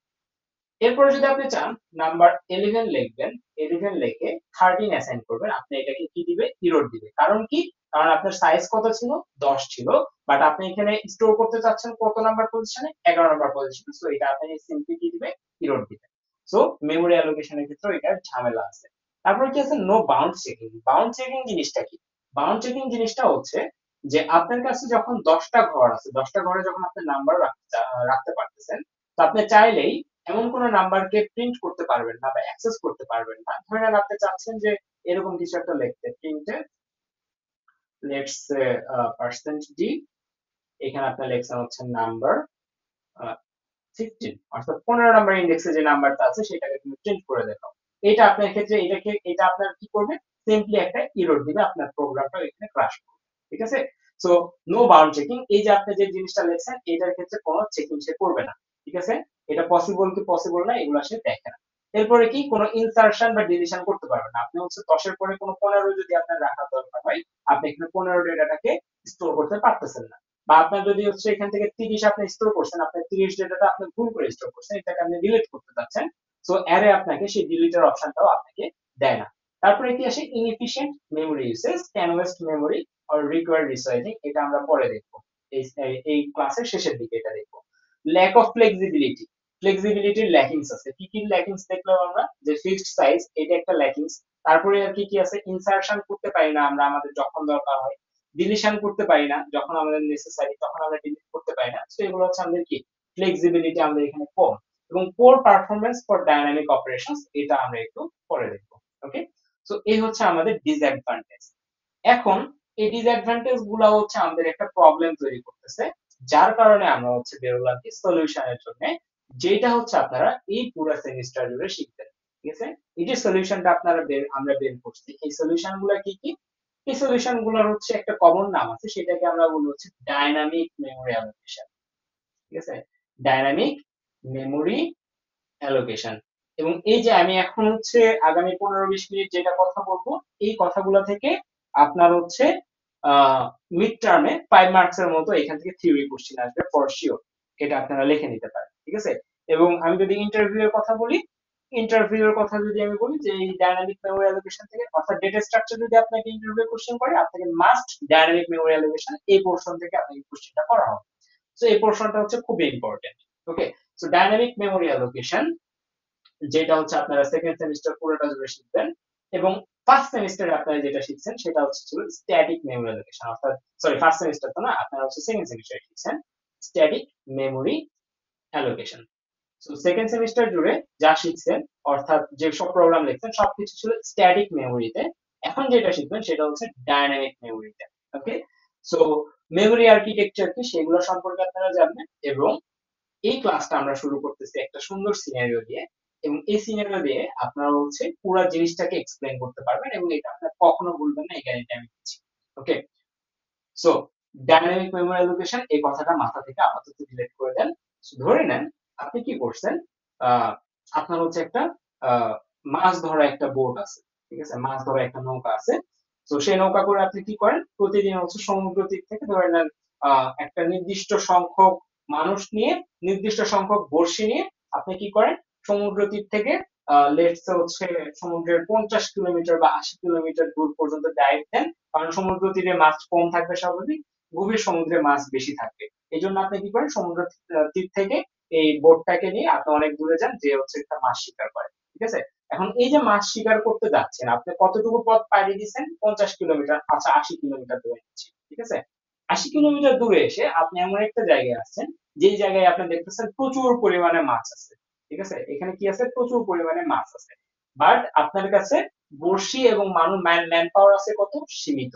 এই যে এক্ষেত্রে যদি আপনি দেখেন, বড়শিও কম আছে আপনার কাছে, ম্যান পাওয়ারও কম আছে। তো কথা হইতে পারে যে ভাই আচ্ছা ঠিক আছে, যে যখন আমি 80 কিলোমিটার দূরে যাচ্ছি টিপ থেকে আমি হচ্ছে বড়শি আমি আরো বেশি করে নিয়ে গেলাম। আচ্ছা ঠিক আছে, আমি আপনার কথা মানলাম। তো আপনি যখন টিপ থেকে অনেকগুলো বড়শি নিয়ে আসছেন, বাট আপনার মানুষ তো কম, তাই না? তো আমি যদি ধরে নিলাম এখানে 4 জন মানুষ আছে, আমি ধরে নিলাম এখানে 10 জন মানুষ হচ্ছে আপনার মাছ ধরতে গেছে, ঠিক আছে? আর 10 জন মানুষের কাছে আপনি সর্বোচ্চ কয়টা বড়শি দিতে পারেন? প্রত্যেকের কাছে 2টা করে, অর্থাৎ 20টা বড়শি দিতে পারেন। এবং 20টা বড়শি দিয়ে আপনার এখানে মাছ ধরে কি খুবই হচ্ছে সময় সাপেক্ষ ব্যাপার হয়ে যাবে, তাই না? সো এটার সলিউশন হিসেবে কি আপনি দেখতে পারেন, এইখান থেকে আবার সেই 80 কিলোমিটার ডাইভ করে আপনাকে আবার সমুদ্র তীরে যাইতে হবে, এখান থেকে আরো বেশ কিছু মানুষ নিয়ে আসতে হবে, নিয়ে আসার পরে আবার 80 কিলোমিটার পর্যন্ত এসে আবার আপনাকে মাছ ধরতে হবে। তো এটা হচ্ছে এটার সলিউশন। এইটাকে আপনারা একটু পরে স্ট্যাটিক মেমোরির সাথে কম্পেয়ার করতে পারবেন। এখনই পারবেন না, একটু পরে পারবেন, একটু পরে দেখাবো। বাট এটা হচ্ছে আমাদের প্রবলেম, যে প্রবলেমটা কি, যে এইখানে আমার ম্যান পাওয়ার বেশি লাগতেছে। এখন আমি একটা হচ্ছে বোট এর মালিক হিসেবে বা জেলে ধরি যদি, সেই জেলে হচ্ছে ইয়ার মালিক হিসেবে আমি চাইবো না যে হচ্ছে আমার কস্ট বেশি আসুক, তাই না? তো এই যে 10 জন মানুষ আমার এখানে খাটতেছে, এই 10 জন মানুষের জন্য কি আমাকে বেশি পরিমাণে টাকা পে করতে হচ্ছে তাদের, তাই না? তো আমি চাইবো না এটা। তো আমি চাইবো কি আমার জিনিসটা অটোমেটেড হোক। আমি হচ্ছে এই সলিউশনটার দিকে বেশি ফোকাস করব। এই সলিউশনটা কি বলতেছে আমরা, যে আমরা হচ্ছে সমুদ্র তীর থেকে ধরে নিলাম এইবার 80 কিলোমিটার দূরে মাছ ধরতে গেছি। যেখানে মাছ ধরতে গেছি এইখানে দেখতেছি আমার কাছে কি আছে, প্রচুর পরিমাণে মাছ আছে। হ্যাঁ, এবং এই ক্ষেত্রে আমরা যে সিনারিওটা দেখতেছি আমরা সবাই হয়তো রিলেট করতে পারতেছি, এই ক্ষেত্রে খুবই কম সংখ্যক মানুষের প্রয়োজন। জাস্ট এই ট্রেনটাকে অপারেট করার জন্য একটা মানুষ এবং বোট চালানোর জন্য একটা মানুষ হলে আমাদের মিনিমাম এই দুটা মানুষ দ্বারা আমরা এটাকে অপারেট করতে পারতেছি। এতে করে আমার কি হচ্ছে, এতে করে আমাদের লোকজনের বেতন কম দিতে হচ্ছে এবং এই ক্ষেত্রে আমাদের একটা ফ্লেক্সিবিলিটি আছে। ফ্লেক্সিবিলিটিটা কি, যে ধরে নিলাম এইখানে আমার প্রচুর মাছ আছে, ঠিক আছে? যখন আমার কাছে এখানে প্রচুর মাছ আছে এবং আমি কি করলাম আমার বোটে এরকম কি করছি, এই যে এখানে হচ্ছে ধরে নেন হচ্ছে একটা বড়শি, এগুলো ঠিক আছে, যে এরকম একটা সুতা আছে, এই সুতার হচ্ছে এগুলাতে বড়শি ঝুলানো আছে, ঠিক আছে, এরকম বড়শি ঝুলানো আছে। তো আমার হচ্ছে ধরে নেন একটা বড় একটা বাস্কেট আছে, সেই বাস্কেটের ভিতরে অনেকগুলো সুতা আছে এবং অনেকগুলো বড়শি আছে। তো আমি যেখানে যে সমুদ্রের যে লোকেশনটাতে দেখবো যে আমার মাছ বেশি আছে, ঠিক আছে, যে আমার মাছ যেখানে বেশি, তো আমি চাইলে সেখানে কি করতে পারবো, জাস্ট এইটার সাথে নতুন করে বড়শি অ্যাড করে দিতে পারবো না, কারণ বড়শি তো আমার খুব বেশি জায়গা নিবে না। আমি সমুদ্র তীর থেকে যখন রওনা দিব আমি বড়শি এবং এই সেটআপটা নিয়ে রওনা দিচ্ছি, যে আমার যদি বেশি ইনকেস যদি আমার বেশি মাছ হয় তখন আমি এই জিনিসটাকে কি করে দিব, এক্সপ্যান্ড করে দিব। আমার আরো বেশি মাছ হয়েছে আমি এটাকে আরো বেশি এক্সপ্যান্ড করে দিব, আমার আরো বেশি মাছ হয়েছে আমি এটাকে আরো এক্সপ্যান্ড করে দিব। তাহলে এইখানের ক্ষেত্রে আমাদের মাছ ধরার সংখ্যাটা আমাদের কি হচ্ছে, বাড়তেছে না আগের যে সলিউশনটা ছিল সেটার থেকে? অবশ্যই হ্যাঁ, কারণ এখানে আমার এটা কি সম্পূর্ণ অটোমেটেড হয়ে এটার থ্রুতে আমি কি করতেছি, মাছগুলোকে ইফিশিয়েন্টলি খুবই কম পরিশ্রমের থ্রুতে আমি হচ্ছে কি করতেছি, এখানে তুলতেছি এবং এই ক্ষেত্রে আমার লাভ কি বেশি। বাট এই ক্ষেত্রে আমাদের অসুবিধাটা কি ছিল, যে এই ক্ষেত্রে আমাদের মাছ প্রচুর পরিমাণে থাকলেও আমার কাছে এই মাছগুলোকে ধরার কোনো অপশন ছিল না। ধরার একটা অপশন কি ছিল, আমাকে আবার 80 কিলোমিটার ব্যাক করে আবার বেশি পরিমাণে মানুষ নিয়ে এসে আবার এখানে মাছ ধরতে হইতো, তাই না? তো এইটা হচ্ছে এই দুইটার মধ্যে ডিফারেন্স। আবার আপনি যদি এখানের কথা চিন্তা করেন, যে ধরে নিলাম আপনি এমন একটা পয়েন্টে আছেন, আচ্ছা স্ক্রিন কি দেখা যাচ্ছে না? একজন হচ্ছে কমেন্ট করছেন স্ক্রিন দেখা যাচ্ছে না। So, হয়তো বা আপনার নেটের সমস্যা, আমি এখানে দুটো ডিভাইস কানেক্ট করা তো, তো দেখা যাচ্ছে, হ্যাঁ দেখা যাচ্ছে। তো ধরে নেন আপনি হচ্ছে সমুদ্রের এমন একটা পয়েন্টে আছেন যে পয়েন্ট হচ্ছে মাছের সংখ্যা কম, ঠিক আছে, যে কম সংখ্যক মাছ। তো ইন দিস কেস আপনার তো দরকার নেই, আপনি পুরো যে হচ্ছে আপনার জাল আছে বা পুরো যে বড়শি আছে সবগুলাকে আপনি ছেড়ে দিবেন। আপনি কি করতে পারেন, আপনি জাস্ট এই পোর্শনটাকে বড়শির একটা নির্দিষ্ট পোর্শনটাকে কেটে আপনি হচ্ছে বোর্ডের উপরে রেখে দিলেন এবং একটা নির্দিষ্ট পোর্শন ছাড়লেন। সো এখান থেকে হচ্ছে আপনি মাছ টেনে টেনে তুললেন। So this is the efficient solution. এই জিনিসটা কি, এই যে সিনারিও যে আমি বললাম এটা কি আপনারা বুঝছেন? যদি না বোঝেন তাহলে আমি আবার বুঝাবো, কারণ এইটার উপরেই আপনারা হচ্ছে পুরো সেমিস্টার জুড়ে ডিল করবেন। আমাকে একটু কাইন্ডলি জানান এটা। ভাইয়া বুঝছি।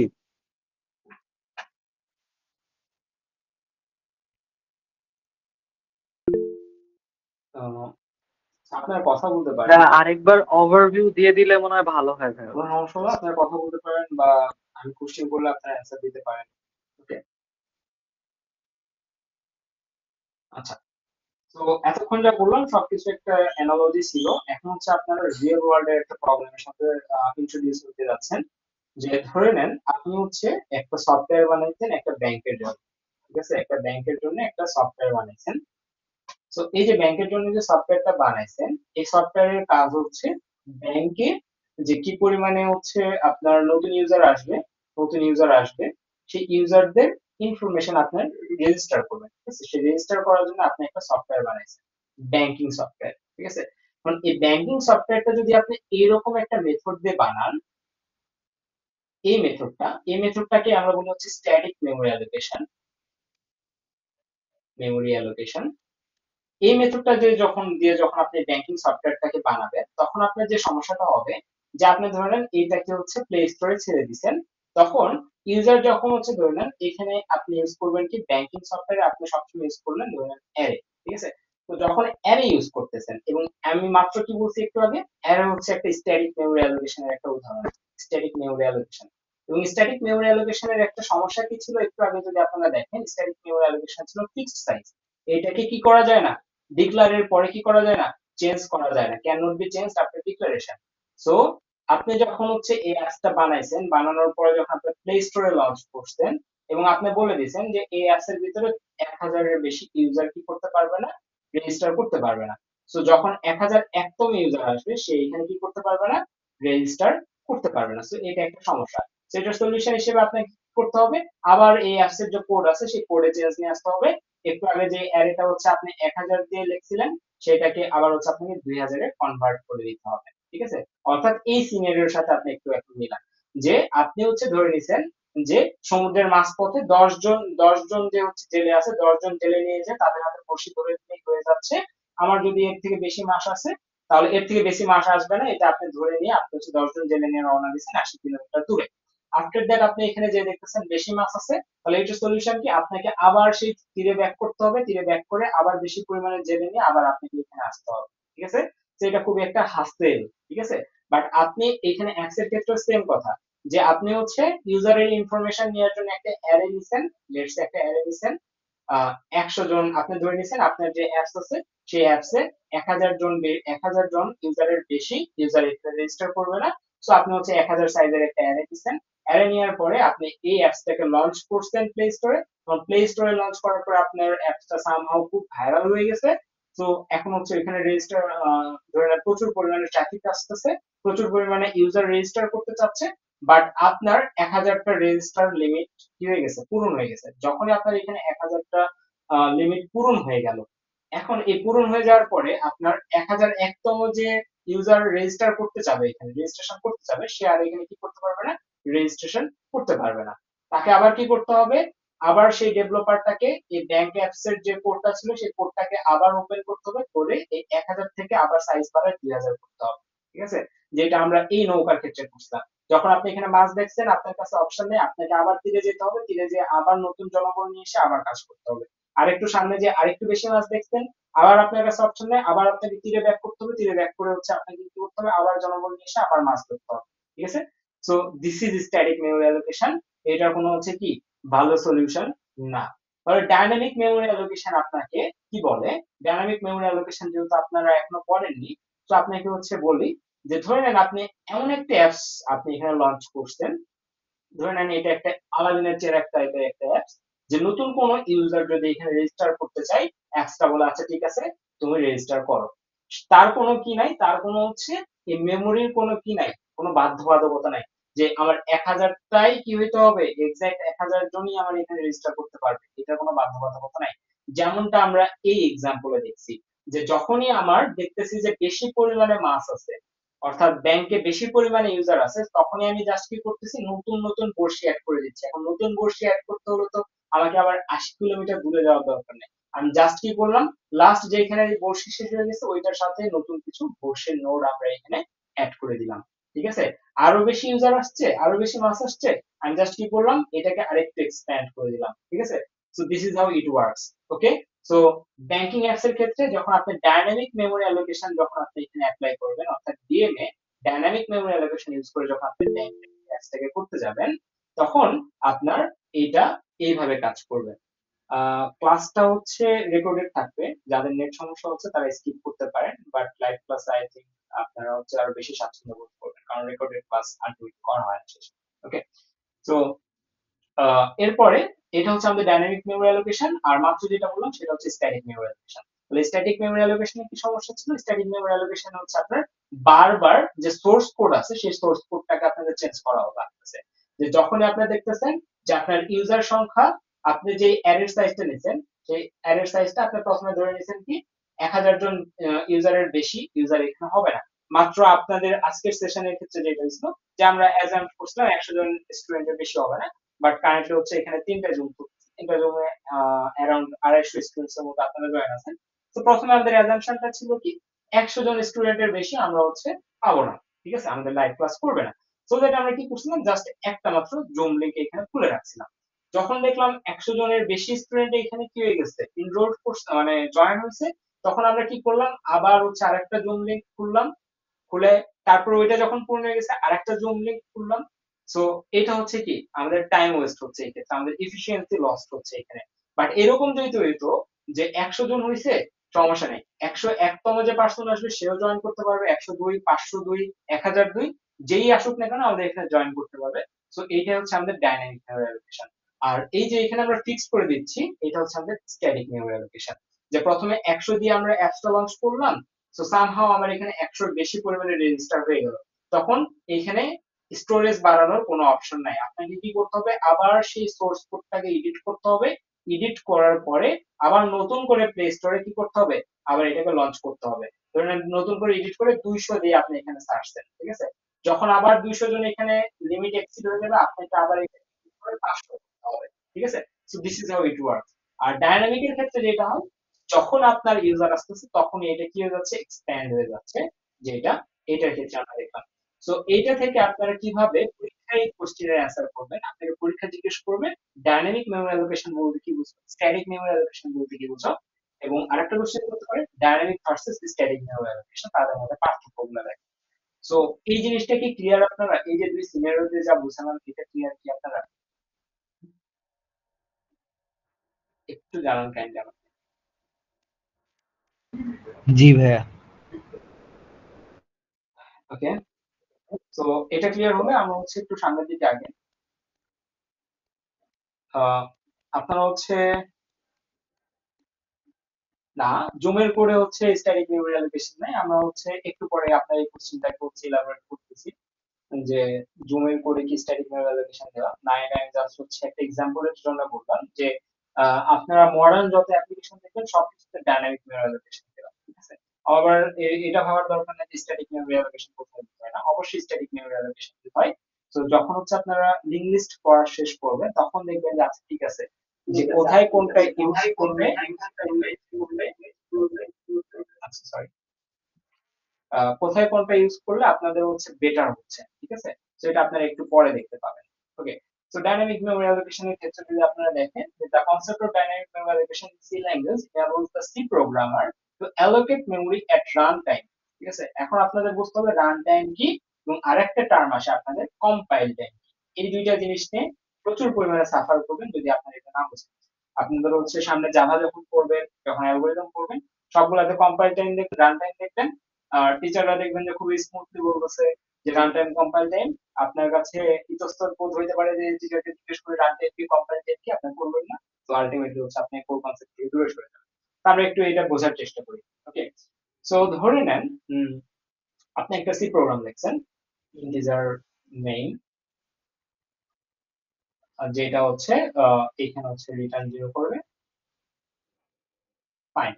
সো ইন দিস কেস আপনার এখানে একটা অ্যারে দিচ্ছেন ইন্টিজার অ্যারে, লেটস সে 100 সাইজের একটা অ্যারে দিচ্ছেন, ঠিক আছে। তো যখন আপনার এই প্রোগ্রামটাকে আপনি ওই যে রান বাটনে প্রেস করার পরে রান করবেন, ঠিক আছে, আপনি যখন প্রোগ্রামটাকে রান করবেন তখন আপনার একটা এক্সিকিউটেবল ফাইল তৈরি হয়, ঠিক আছে। সো আপনি যখন প্রোগ্রামটাকে রান করতেছেন এক্সিকিউটেবল ফাইল তৈরি হয়ে যাচ্ছে, রান করার সাথে সাথে এটাকে আমরা বলি হচ্ছে কম্পাইল করা, ঠিক আছে, কম্পাইল। এই প্রসেসটা আপনারা কি হচ্ছে কম্পাইলেশন প্রসেসের সাথে পরিচিত আছেন, যে একটা প্রোগ্রাম কিভাবে কম্পাইল হয়, যে একটা হাই লেভেল ল্যাঙ্গুয়েজ থেকে কিভাবে লো লেভেল ল্যাঙ্গুয়েজ তৈরি হচ্ছে। অর্থাৎ মেশিন তো হচ্ছে আমাদের এই হ্যালো ওয়ার্ল্ড বা হচ্ছে প্রিন্টএফ এগুলো বুঝে না, মেশিন বলে 01। সো এই 01 এর প্রসেসটাতে কনভার্ট হইতে আমাদের যেটা লাগে সেটা হচ্ছে কম্পাইলার, ঠিক আছে। সো কম্পাইলার এবং রান টাইম এই দুটোর মধ্যে আমরা একটু পার্থক্য বুঝবো। যখন আপনি এখানে রান করতেছেন, রান করার সাথে সাথে আপনাকে একটা মেশিন কোড আপনাকে আপনার একটা তৈরি করে দিবে, যে আপনার কম্পাইলার যেটা থাকুক জিসিসি 17 আমরা ধরে নিচ্ছি, ঠিক আছে, ধরে নিচ্ছি এটা একটা কম্পাইলার। এই কম্পাইলার কি করলো, আপনি যে প্রোগ্রামটা লিখছেন এই প্রোগ্রামটার এগেইনস্টে একটা মেশিনকে একটা কোড তৈরি করে দিল। মেশিন বুঝলো আচ্ছা ঠিক আছে এই প্রোগ্রামটার এই কোড, ঠিক আছে। তো এটা হচ্ছে কম্পাইল টাইম। এবং এই যে অ্যারে 100 লিখছেন এই জায়গাটা আপনার মেমরি, ধরে নেন এটা হচ্ছে আপনার একটা মেমরি, ঠিক আছে, এটা কম্পিউটার মেমরি। এই কম্পিউটার মেমরিতে 100 সাইজের একটা জায়গা তৈরি হচ্ছে যখন আপনি অ্যারে 100 লিখে এটাকে রান করতেছেন তখন। অর্থাৎ এই যে মেমরি থেকে স্পেসটা নিল সেটা কখন নিল, কম্পাইল টাইমে নিল। আবার আপনি হচ্ছে উপরের এক্সাম্পলটাতে ব্যাক করেন, এখানে কি হচ্ছে, এখানে আপনি টিপ থেকে যখন চলে আসতেছেন তখনই হচ্ছে আপনার কম্পাইল টাইম। আপনি এই অবস্থায় যখন আছেন, এই অবস্থায় কখন আছেন, যখন আছেন তখন আপনার কাছে 10টা কি আছে, 10টা মানুষই আছে, 10টা বড়শি আছে বা 20টা বড়শি আছে, এর বেশি কিন্তু নাই, তাই না?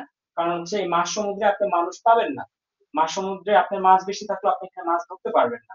সো এইটাই কি, এটা হচ্ছে কম্পাইল টাইম, ঠিক আছে। কম্পাইল টাইমে মেমোরি অ্যালোকেশনের যে জিনিসটা সেটা হচ্ছে কম্পাইল টাইম মেমোরি অ্যালোকেশন। আর রান টাইম অ্যালোকেশনটা হচ্ছে এই যে এটা রান টাইম, অর্থাৎ বড়শি ফেলার পর আপনি দেখছেন এখানে প্রচুর মাছ আছে, সো আপনি কি করলেন, অলরেডি বড়শি ফেলা আছে, আপনি আরো কিছু পরিমাণে বড়শি অ্যাড করতেছেন, আরো মাছ আছে আরো বেশি অ্যাড করতেছেন, অর্থাৎ আরো বেশি ইউজার আছে। আপনি যখন প্রোগ্রামটা লঞ্চ করছেন প্লে স্টোরে দেখছেন যে ইউজার চাহিদা বেশি, ইউজার ডিমান্ড বেশি, যত বেশি ইউজার আছে তত বেশি এক্সপ্যান্ড হয়ে যাচ্ছে অটোমেটিক্যালি, যত বেশি ইউজার আছে তত বেশি এক্সপ্যান্ড হয়ে যাচ্ছে অটোমেটিক্যালি। সো এটা হচ্ছে রান টাইম, অর্থাৎ যেটা অলরেডি রান অবস্থায় আছে তখনই মেমরি অ্যালোকেশন হচ্ছে, সো এটা হচ্ছে run time. So static allocation কখন হয়, স্ট্যাটিক অ্যালোকেশন হচ্ছে কম্পাইল টাইমে, এবং ডাইনামিক মেমরি অ্যালোকেশন হচ্ছে রান টাইমে। স্ট্যাটিক মেমরি অ্যালোকেশনের অসুবিধাটি কি, অসুবিধাটি হচ্ছে ফিক্সড সাইজ, যে এই নৌকার ক্ষেত্রে আপনি 10টার বেশি মানুষ পাবেন না যদি না আপনি আবার কি করেন, ফিরে যেয়ে নতুন করে মানুষ না নিয়ে আসেন। অর্থাৎ নতুন করে যদি আপনি এই প্রোগ্রামটাতে এইটাকে এডিট করে 200 না লেখেন তাহলে হচ্ছে আপনি এটা কি করতে পারতেছেন না, এক্সপ্যান্ড করতে পারতেছেন না, অর্থাৎ ফিক্সড সাইজ, ঠিক আছে। এটা কি আপনাদের ফিক্সড সাইজ। আর এটা কি রিসাইজেবল, ডাইনামিক মেমরি অ্যালোকেশন সবসময় কি রিসাইজেবল, যখন আপনার যতটুকু জরুরি ততটুকু আপনি এক্সপ্যান্ড করতেছেন। ধরে নেন আপনার যেখানে মাছ কম আপনার উঠবে, আপনি ধরে নিচ্ছেন যে সমুদ্রের একটা জায়গা গেছেন যে সেখানে হচ্ছে মাছ কম, এই জায়গাতে এসে আপনি কি করতে পারেন, আপনার হচ্ছে এই বাকি বড়শিটুকু কেটে ফেলতে পারেন, জাস্ট এই দুইটা বড়শি আপনি রেখে দিতে পারেন, যে মাছ কম আমার পুরো বড়শি জড়াইতে আমার বেশি হচ্ছে কষ্ট লাগবে, আমি হচ্ছে জাস্ট দুইটা নড় এখানে রাখতে, ঠিক আছে। তো এটা হচ্ছে কি রিসাইজেবল, আপনি ইচ্ছা মতো বাড়াইতে পারতেছেন, ইচ্ছা মতো কমাইতে পারতেছেন। মেমোরি এরিয়া যেটা একটু পরে আমরা করব, মেমোরি এরিয়ার পরে যদি আপনারা দেখেন লাইফ টাইম, লাইফ টাইম কি ওয়াইল প্রোগ্রাম, সরি হোল প্রোগ্রাম, পুরো প্রোগ্রাম জুড়ে এটা সেম ডেটাটাকে বহন করে, এটা আমরা একটু পরে করবো, আদারওয়াইজ বুঝতে পারবেন না, ঠিক আছে। সো এক্সাম্পল অ্যারে 10 এবং ম্যালোক কি এটা একটু পরে দেখতেছি আমরা, ওকে। সো এই হচ্ছে আমাদের ডাইনামিক মেমোরি অ্যালোকেশনের বিষয়। এবং ডাইনামিক মেমোরি অ্যালোকেশন আপনার যেমন হচ্ছে জাস্ট ইন্টিজার অ্যারে 10 লিখলে আপনার হচ্ছে স্ট্যাটিক মেমোরিতে আপনাকে জায়গা দিয়ে দিত, ডাইনামিক মেমোরির ক্ষেত্রে এই জিনিসটা এতটা ইজি না, ডাইনামিক মেমোরির ক্ষেত্রে এই জিনিসটা একটু ডিফারেন্ট। ডাইনামিক মেমোরির ক্ষেত্রে আপনার কম্পিউটারকে বলতে হবে যে ভাই আমি আপনার কাছ থেকে ডাইনামিক মেমোরি চাচ্ছি, ঠিক আছে। স্ট্যাটিক মেমোরির ক্ষেত্রে আপনাকে বলে দিতে হয় না যে আমি স্ট্যাটিক মেমোরি চাচ্ছি, যেটা আপনারা এতদিন করে আসছেন, আপনারা এতদিন যে ইন্টিজার এ লিখছেন সেটা অটোমেটিক স্ট্যাটিক মেমোরি থেকে জায়গা নিচ্ছে, আপনি যখন অ্যারে ডিক্লেয়ার করছেন সেটা অটোমেটিক স্ট্যাটিক মেমোরি থেকে জায়গা নিচ্ছে। বাট যখন আপনি ডাইনামিক মেমোরি নিয়ে ডিল করবেন তখন আপনার কম্পিউটারকে আলাদাভাবে বলে দিতে হবে যে ভাই আমার কিছু ডাইনামিক মেমোরি দরকার, ঠিক আছে। এই বলে দেওয়ার জন্য আমরা বেশ কিছু ফাংশন ইউজ করি, ঠিক আছে। এই ফাংশন গুলোর একটাকে আমরা বলি হচ্ছে ম্যালক, ঠিক আছে। ম্যালকের পূর্ণ রূপ হচ্ছে মেমোরি অ্যালোকেশন, ঠিক আছে। তো যখন আমি হচ্ছে কম্পিউটারের মেমোরির কাছে রিকোয়েস্ট করব যে ভাই আমাকে একটা জায়গা দাও, তখন আমাকে এই ম্যালক ফাংশনটাকে ইউজ করে তার কাছে রিকোয়েস্ট করতে হবে, ঠিক আছে। ক্যালক এবং রিয়ালক সম্পর্কে আমরা পরে পড়বো, বা এই ধরনের এই দুইটা সম্পর্কে আমাদের ডিসকাস করা হয় না যদিও, বাট আমরা হচ্ছে পরবর্তীতে এটা এক্সপ্যান্ড করবো যখন আমরা লিঙ্ক লিস্ট করবো। এবং আপনি এই যে আমি কি বললাম মাত্র, যে এখানে আপনি যখন হচ্ছে নতুন কোনো কিছু অ্যাড করতে চাবেন, অর্থাৎ নতুন কোনো নোড অ্যাড করতে চাবেন তখন আপনাকে ইউজ করতে হয় ম্যালক ফাংশন, ঠিক আছে। নতুন কোনো কিছু অ্যাড করতে হলে আপনাকে ইউজ করতে হয় ম্যালক ফাংশন। আর যখন আপনি ধরে নিলাম যে একটা জায়গায় গেছেন যে জায়গায় আপনার এই এতগুলা জালের দরকার নেই, তখন আপনাকে কি করতে হবে, কাট করতে হবে, বা কাট করার জন্য আপনাকে ইউজ করতে হয় হচ্ছে ফ্রি নামের একটা ফাংশন আছে সেইটা, ঠিক আছে। সো ম্যালক ইউজ করে হচ্ছে আমরা মেমোরি চাওয়ার জন্য কম্পিউটারকে বলতেছি ভাই আমার কিছু মেমোরি দাও, এটার জন্য আমরা malloc ইউজ করি। আবার আমরা ফ্রি ইউজ করি কখন, যখন আমরা কম্পিউটারকে বলি যে ভাই আমার এখন এত পরিমাণে জায়গা দরকার নাই, তুমি হচ্ছে এই জায়গাটা অন্য কোনো প্রোগ্রামকে দাও। ঠিক আছে, যখনই আমরা বলতেছি অন্য কোনো প্রোগ্রামকে দাও, ইন দিস কেস আমরা কি বুঝতে পারতেছি এটা থেকে? যে এইটা খুবই মেমোরি এফিশিয়েন্ট। আমরা এই ডাইনামিক মেমোরি অ্যালোকেশনের থ্রুতে যদি ডেটাগুলোকে আমার কম্পিউটারে স্টোর করি, তখন সে কি করবে, যখন তার দরকার তখনই সে ডেটাগুলোকে স্টোর করার জন্য অ্যাটেম্পট নেবে। যখন তার নতুন ডেটা আসবে তখনই সে মেমোরির কাছ থেকে জায়গা চাবে, আদারওয়াইজ সে চাবে না। আবার যখন তার ওই ডেটাগুলো দরকার নেই তখন সে কি করবে, অটোমেটিক জায়গাগুলোকে ফ্রি করে দিবে। So this is why we say dynamic memory allocation কি বেশি ইফিশিয়েন্ট।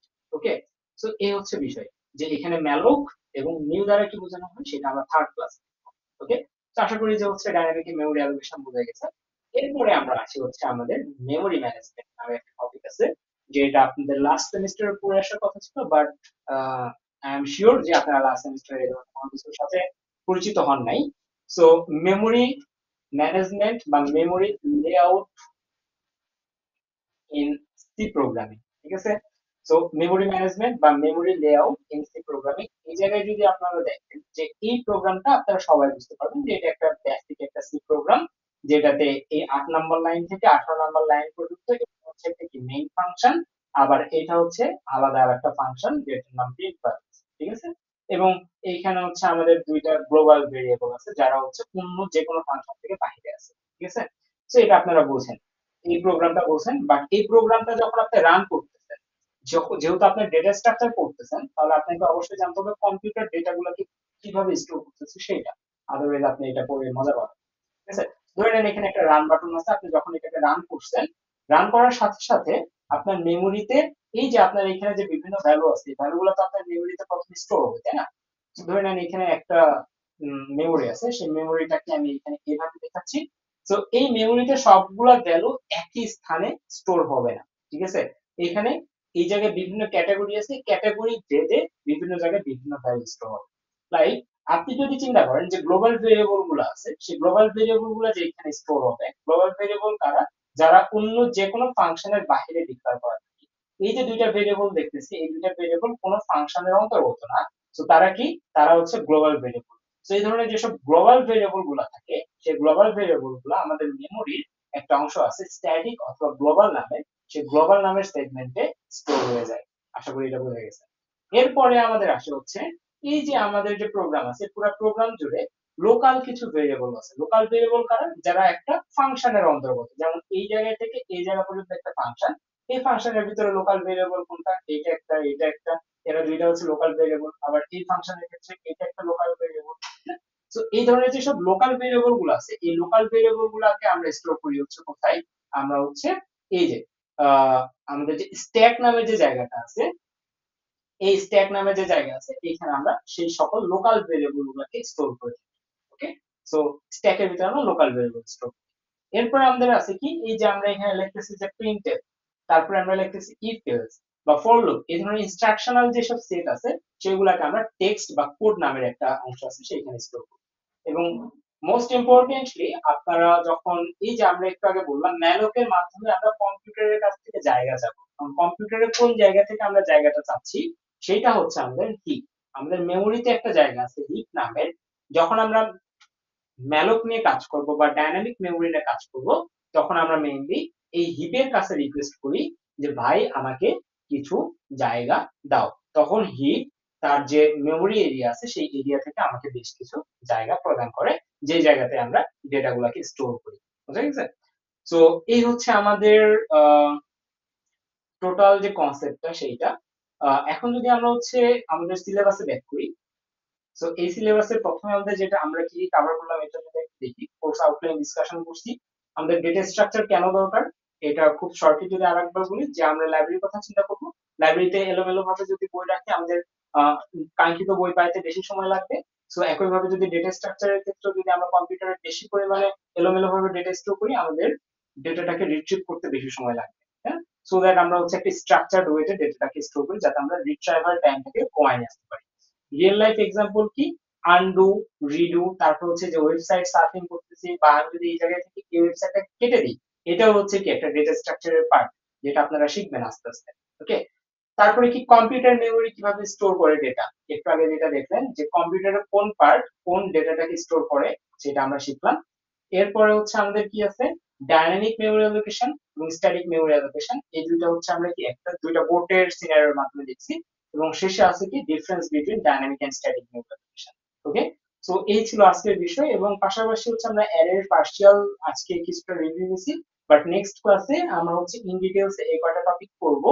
আর আপনাদের হচ্ছে এই যে তিনটা আছে, তিনটা ক্লাস আছে, এই তিনটা ক্লাস পরে আপনারা যেটা করতে পারেন আপনাদের অ্যাসেসমেন্টের জন্য আপনারা হচ্ছে আমার এই ওয়েবসাইটে sadnahafeez.com এটাতে এসে প্রোগ্রামিং থেকে ডেটা স্ট্রাকচারসে আসবেন।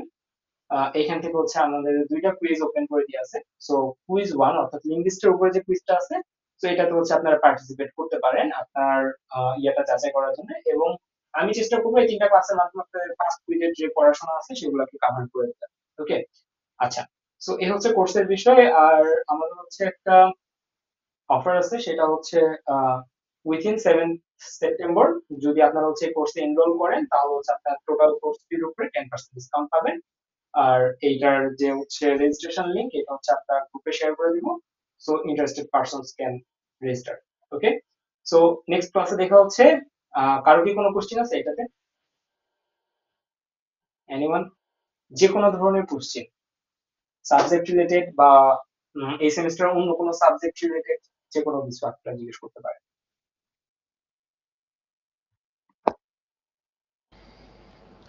হ্যাঁ ভাইয়া, ডাটা স্ট্রাকচার সি প্লাস প্লাসে করা যাবে, সি তে না করে? আরেকটা কথা যেটা হচ্ছে যে আমাদের কোশ্চেন সলভিং যে টপিক গুলো আছে সেই কোশ্চেন সলভিং টপিক গুলো হচ্ছে আমরা ইউটিউবে ফ্রিলি আপলোড করব। ইউটিউবের চ্যানেলের নাম হচ্ছে লুপ এন্ড লজিক।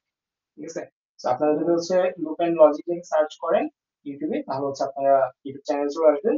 তো এখানে হচ্ছে আপনারা এই সেমিস্টার না, যেহেতু হচ্ছে ডেটা স্ট্রাকচার লাস্ট সেমিস্টারে ছিল না, তো ওইটার হচ্ছে ভিডিওগুলো আমি এখানে দিতে পারি নাই। সো আপনারা হচ্ছে লুপ এন্ড লজিকে এসে আপনারা এখানে ভিডিওগুলো দেখতে পারেন। এখানে ম্যাক্সিমাম হচ্ছে কোশ্চেন সলভ এবং হচ্ছে যেগুলো টেকনিক্যাল সাবজেক্ট আছে, বিশেষ করে ল্যাবের যে টপিক গুলো আছে, যেমন হচ্ছে আপনাদের সামনে দিয়ে কম্পিউটার নেটওয়ার্ক ল্যাব পাবেন। তো ল্যাবের টপিক গুলো এখানে আমি হচ্ছে বেশি ইন ডেপথে করে রাখছি যাতে হচ্ছে নিউ কামার্সদের সুবিধা হয়। এবং প্রিভিয়াসলি আমি হচ্ছে আরো একটা প্ল্যাটফর্মে ক্লাস নিয়েছিলাম, সো আপনারা হচ্ছে এখানেও আমার ভিডিওগুলো দেখে আসতে পারেন। কিউবিট লার্নিং নামে একটা প্ল্যাটফর্ম আছে, সো কিউবিট লার্নিং এ গেলে হচ্ছে আপনারা আমার ভিডিওগুলো পাবেন। So this is cubit learning. এখানে হচ্ছে আমি প্রিভিয়াসলি কোশ্চেন সলভ করছি অনেক, সো আপনারা এখান থেকেও দেখে আসতে পারেন। ওইখানে হচ্ছে আমাদের ডেটা স্ট্রাকচার ব্যাচ 3 অর্থাৎ এটা হচ্ছে আমাদের ব্যাচ 4 চলতেছে অ্যাকচুয়ালি। সো কিউবিট লার্নিং এ আমি হচ্ছে অলরেডি 3টে ব্যাচ শেষ করে আসছি।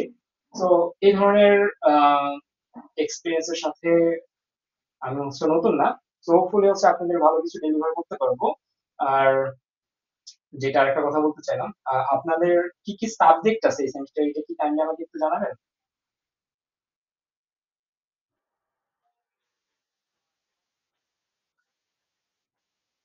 আমাকে জানালে আমি হচ্ছে ফিজিক্স এই যে 102, অ্যানালিস্ট ইলেকট্রিক্যাল দিয়ে সার্কিট, দিতে পারেন, সমস্যা নেই। ইলেকট্রিক্যাল সার্কিট ল্যাব, আর হচ্ছে ডাটা স্ট্রাকচার এই ল্যাব। সেমিস্টারে আপনাদের কি কি সাবজেক্ট আছে? আপনাদের হচ্ছে ইলেকট্রিক সার্কিট আছে সম্ভবত, ইলেকট্রিক সার্কিট আছে নাকি? Okay, physics 102, electrical circuit, data structure and their labs. Okay, physics 102 থেকে আমাদের হচ্ছে কোশ্চেন সলভ আসবে, এটা শিওর থাকেন যে ফিজিক্স 102। এবং ডেটা স্ট্রাকচার থেকে তো আসবে, ডেটা স্ট্রাকচার থেকে আমি চেষ্টা করবো যে প্রিভিয়াস যে দুটো সেমিস্টার আছে সবগুলা কোশ্চেন সলভ করে দেওয়ার, কারণ ডেটা স্ট্রাকচারের প্রচুর পরিমাণে কোশ্চেন এখন চেঞ্জ হচ্ছে। লাস্ট যে কোশ্চেনটা আমরা দেখছিলাম পুরোপুরি আনএক্সপেক্টেড ছিল। ঠিক আছে, যে পুরো ল্যাব থেকে ল্যাবের পার্ট থেকে কোশ্চেন করা হয়েছে, সো এটা আনএক্সপেক্টেড ছিল। সো এই ধরনের যেন হচ্ছে ইয়েগুলো আমরা অ্যাভয়েড করতে পারি, এই জন্য আমরা কোশ্চেন সলভে বেশি জোর দিচ্ছি। এবং কোশ্চেন সলভের ক্লাসগুলো পুরোপুরি হচ্ছে ফ্রি থাকবে, সো আপনারা হচ্ছে কোশ্চেন সলভের ক্লাসগুলো ফ্রিতে দেখতে পারবেন। সো এটার জন্য হচ্ছে এখানে এনরোল করার কিছু নাই, এটা হচ্ছে প্রথম কথা।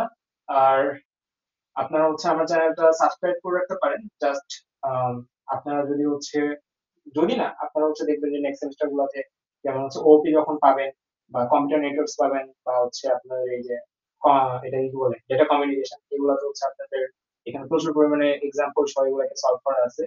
এবং আমি হচ্ছে আপনাদের এই গ্রুপে একটা হচ্ছে ভিডিও দিয়েছিলাম, যে ভিডিও সম্পর্কে আমি একটু বলতে চাই। এই ভিডিওটা যারা দেখেন নাই কাইন্ডলি একটু দেখবেন, যে আমাদের লার্নিং প্যাটার্নে কি ধরনের চেঞ্জ আসা দরকার। সো এইখানে যদি আপনারা দেখেন যে আমার হচ্ছে একটা প্লেলিস্ট আছে, সেই প্লেলিস্টটা হচ্ছে থিওরি অফ কম্পিউটেশন। এই যে আপনারা কম্পাইলার করতেছেন না, সরি কম্পাইলার না তো, আমরা যে কম্পাইলারের থ্রুতে কম্পাইলেশন করতেছি GC17 বা এই ধরনের কম্পাইলার, এই কম্পাইলার গুলো সামনে দেখবেন যে আপনাদের বানাইতে হবে, ঠিক আছে। সেই বানানোর সময় আপনাদের হচ্ছে একটা সাবজেক্ট থাকে থিওরি অফ কম্পিউটেশন, কিভাবে কম্পিউটার এটা কম্পিউট করে আর কি। সো সেইখানে যদি আপনি দেখেন যে এখানে মোস্ট অফ দ্য কেসেস আমরা হচ্ছে এক্সাম্পল নিয়ে আলোচনা করছি। অ্যাকচুয়ালি আমাদের লার্নিং প্যাটার্নটা এইটাই হওয়া উচিত যে আমরা এক্সাম্পল বেসড লার্নিং এর দিকে বেশি ফোকাস করব, নট নেসেসারিলি যে হচ্ছে আমরা থিওরি মুখস্থ করবো বা এরকম। আশা করতেছি আজকের ক্লাসে আমি হচ্ছে খুব বেশি মুখস্থ করা লাগে এরকম কিছু করাইনি। জাস্ট হচ্ছে আমি বেশ কিছু গল্প করছি, আপনারা শুনছেন। আরেকবার যদি হচ্ছে মনে না থাকে আরেকবার দেখি, হ্যাঁ। তো এটা হচ্ছে লার্নিং এর প্রসিডিউর, যে আপনারা হচ্ছে কোনো কিছু মুখস্থ করার চেষ্টা করার থেকে আপনারা জাস্ট সিম্পলি চিন্তা করবেন যে ভাই আমি হচ্ছে এক্সাম্পলের থ্রুতে শিখবো, ওকে। এবং আপনাকে যদি আপনাদের যারা আছেন আর কি তাদেরকে হচ্ছে আমি আরেকটা অ্যাডভান্সড ডেটা স্ট্রাকচারের সিলেবাস দেখাতে চাচ্ছি, যেটা আপনারা কভার করলে আপনাদের হেল্প হবে। যদি আমি এটা এখানে কভার করবো না তাহলে আমি এটা বলে লাভ নেই। আমি এটা আমার একটা প্রজেক্টের জন্য করতেছি। তো আপনারা চাইলে এইটা ফলো করতে পারেন। জাস্ট আমি হচ্ছে সিলেবাসটা শেয়ার করবো আপনাদের সাথে। এর নিচে হচ্ছে, আচ্ছা এটা বাদ দিই, আমি জাস্ট সিলেবাসটা শেয়ার করতেছি। আই থিঙ্ক এটা করলে আপনাদের এটাকে কি বলে ইন্টারভিউ পর্যন্ত প্রিপারেশন হয়ে যাবে, ঠিক আছে। তো এখানে মোস্ট অফ দা টপিক আপনারা কোর্সের সিলেবাসে পাবেন না, ঠিক আছে।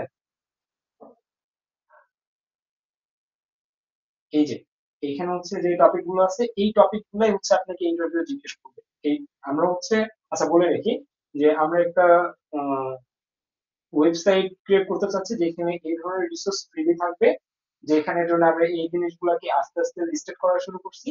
সো আপনারা হয়তো ওয়েবসাইটটা পাবেন না, আপনাদের জুনিয়ররা পাবে। তো আপনারা হচ্ছে এখানে দেখে রাখতে পারেন যে কোন কোন টপিক গুলা সিলেবাসের বাইরে থেকে আপনার পড়া উচিত, যাতে করে আপনারা পরবর্তীতে আপনি হচ্ছে যেই ফিল্ডে যান, আপনি হচ্ছে টিচার হবেন তাও এটা লাগবে, আপনি যদি ডেভেলপার হন তাও এটা লাগবে, আপনি যদি রিসার্চার হন তাও আপনার এই জিনিসগুলো লাগবে, কারণ এটা হচ্ছে মোস্ট কমন ফিল্ড, ওকে। যার কারণে এটা আপনাকে ফার্স্ট সেকেন্ড থার্ড সেমিস্টার গুলোতে পড়ানো হচ্ছে, ওকে। সো লিঙ্ক লিস্ট, এই যে হ্যাশিংটা কিন্তু আপনাদের হচ্ছে সিলেবাসের বাহিরে, এটা আপনাদের নাই। আবার যদি আপনি এখান থেকে দেখেন B trees plus B plus trees, এগুলো আপনাদের নাই। আবার যদি এখান থেকে দেখেন হচ্ছে এগুলো সবকিছুই আছে।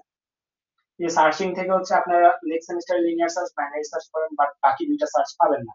বাট আমি চাচ্ছি যে আপনারা শিখতেছেন, একটা 4 মাসের সেমিস্টার পাচ্ছেন, একটু প্রপারলি শেখেন যাতে ভবিষ্যতে আপনাদের এটা নিয়ে কোনো সাফার না করতে হয়। কারণ আপনি যখন চাকরি লাইফে যাবেন বা আপনি যখন হচ্ছে আর 1 বছর, ঠিক আছে, আপনার হচ্ছে অলরেডি 8 মাস পার করে আসছেন, তাই না।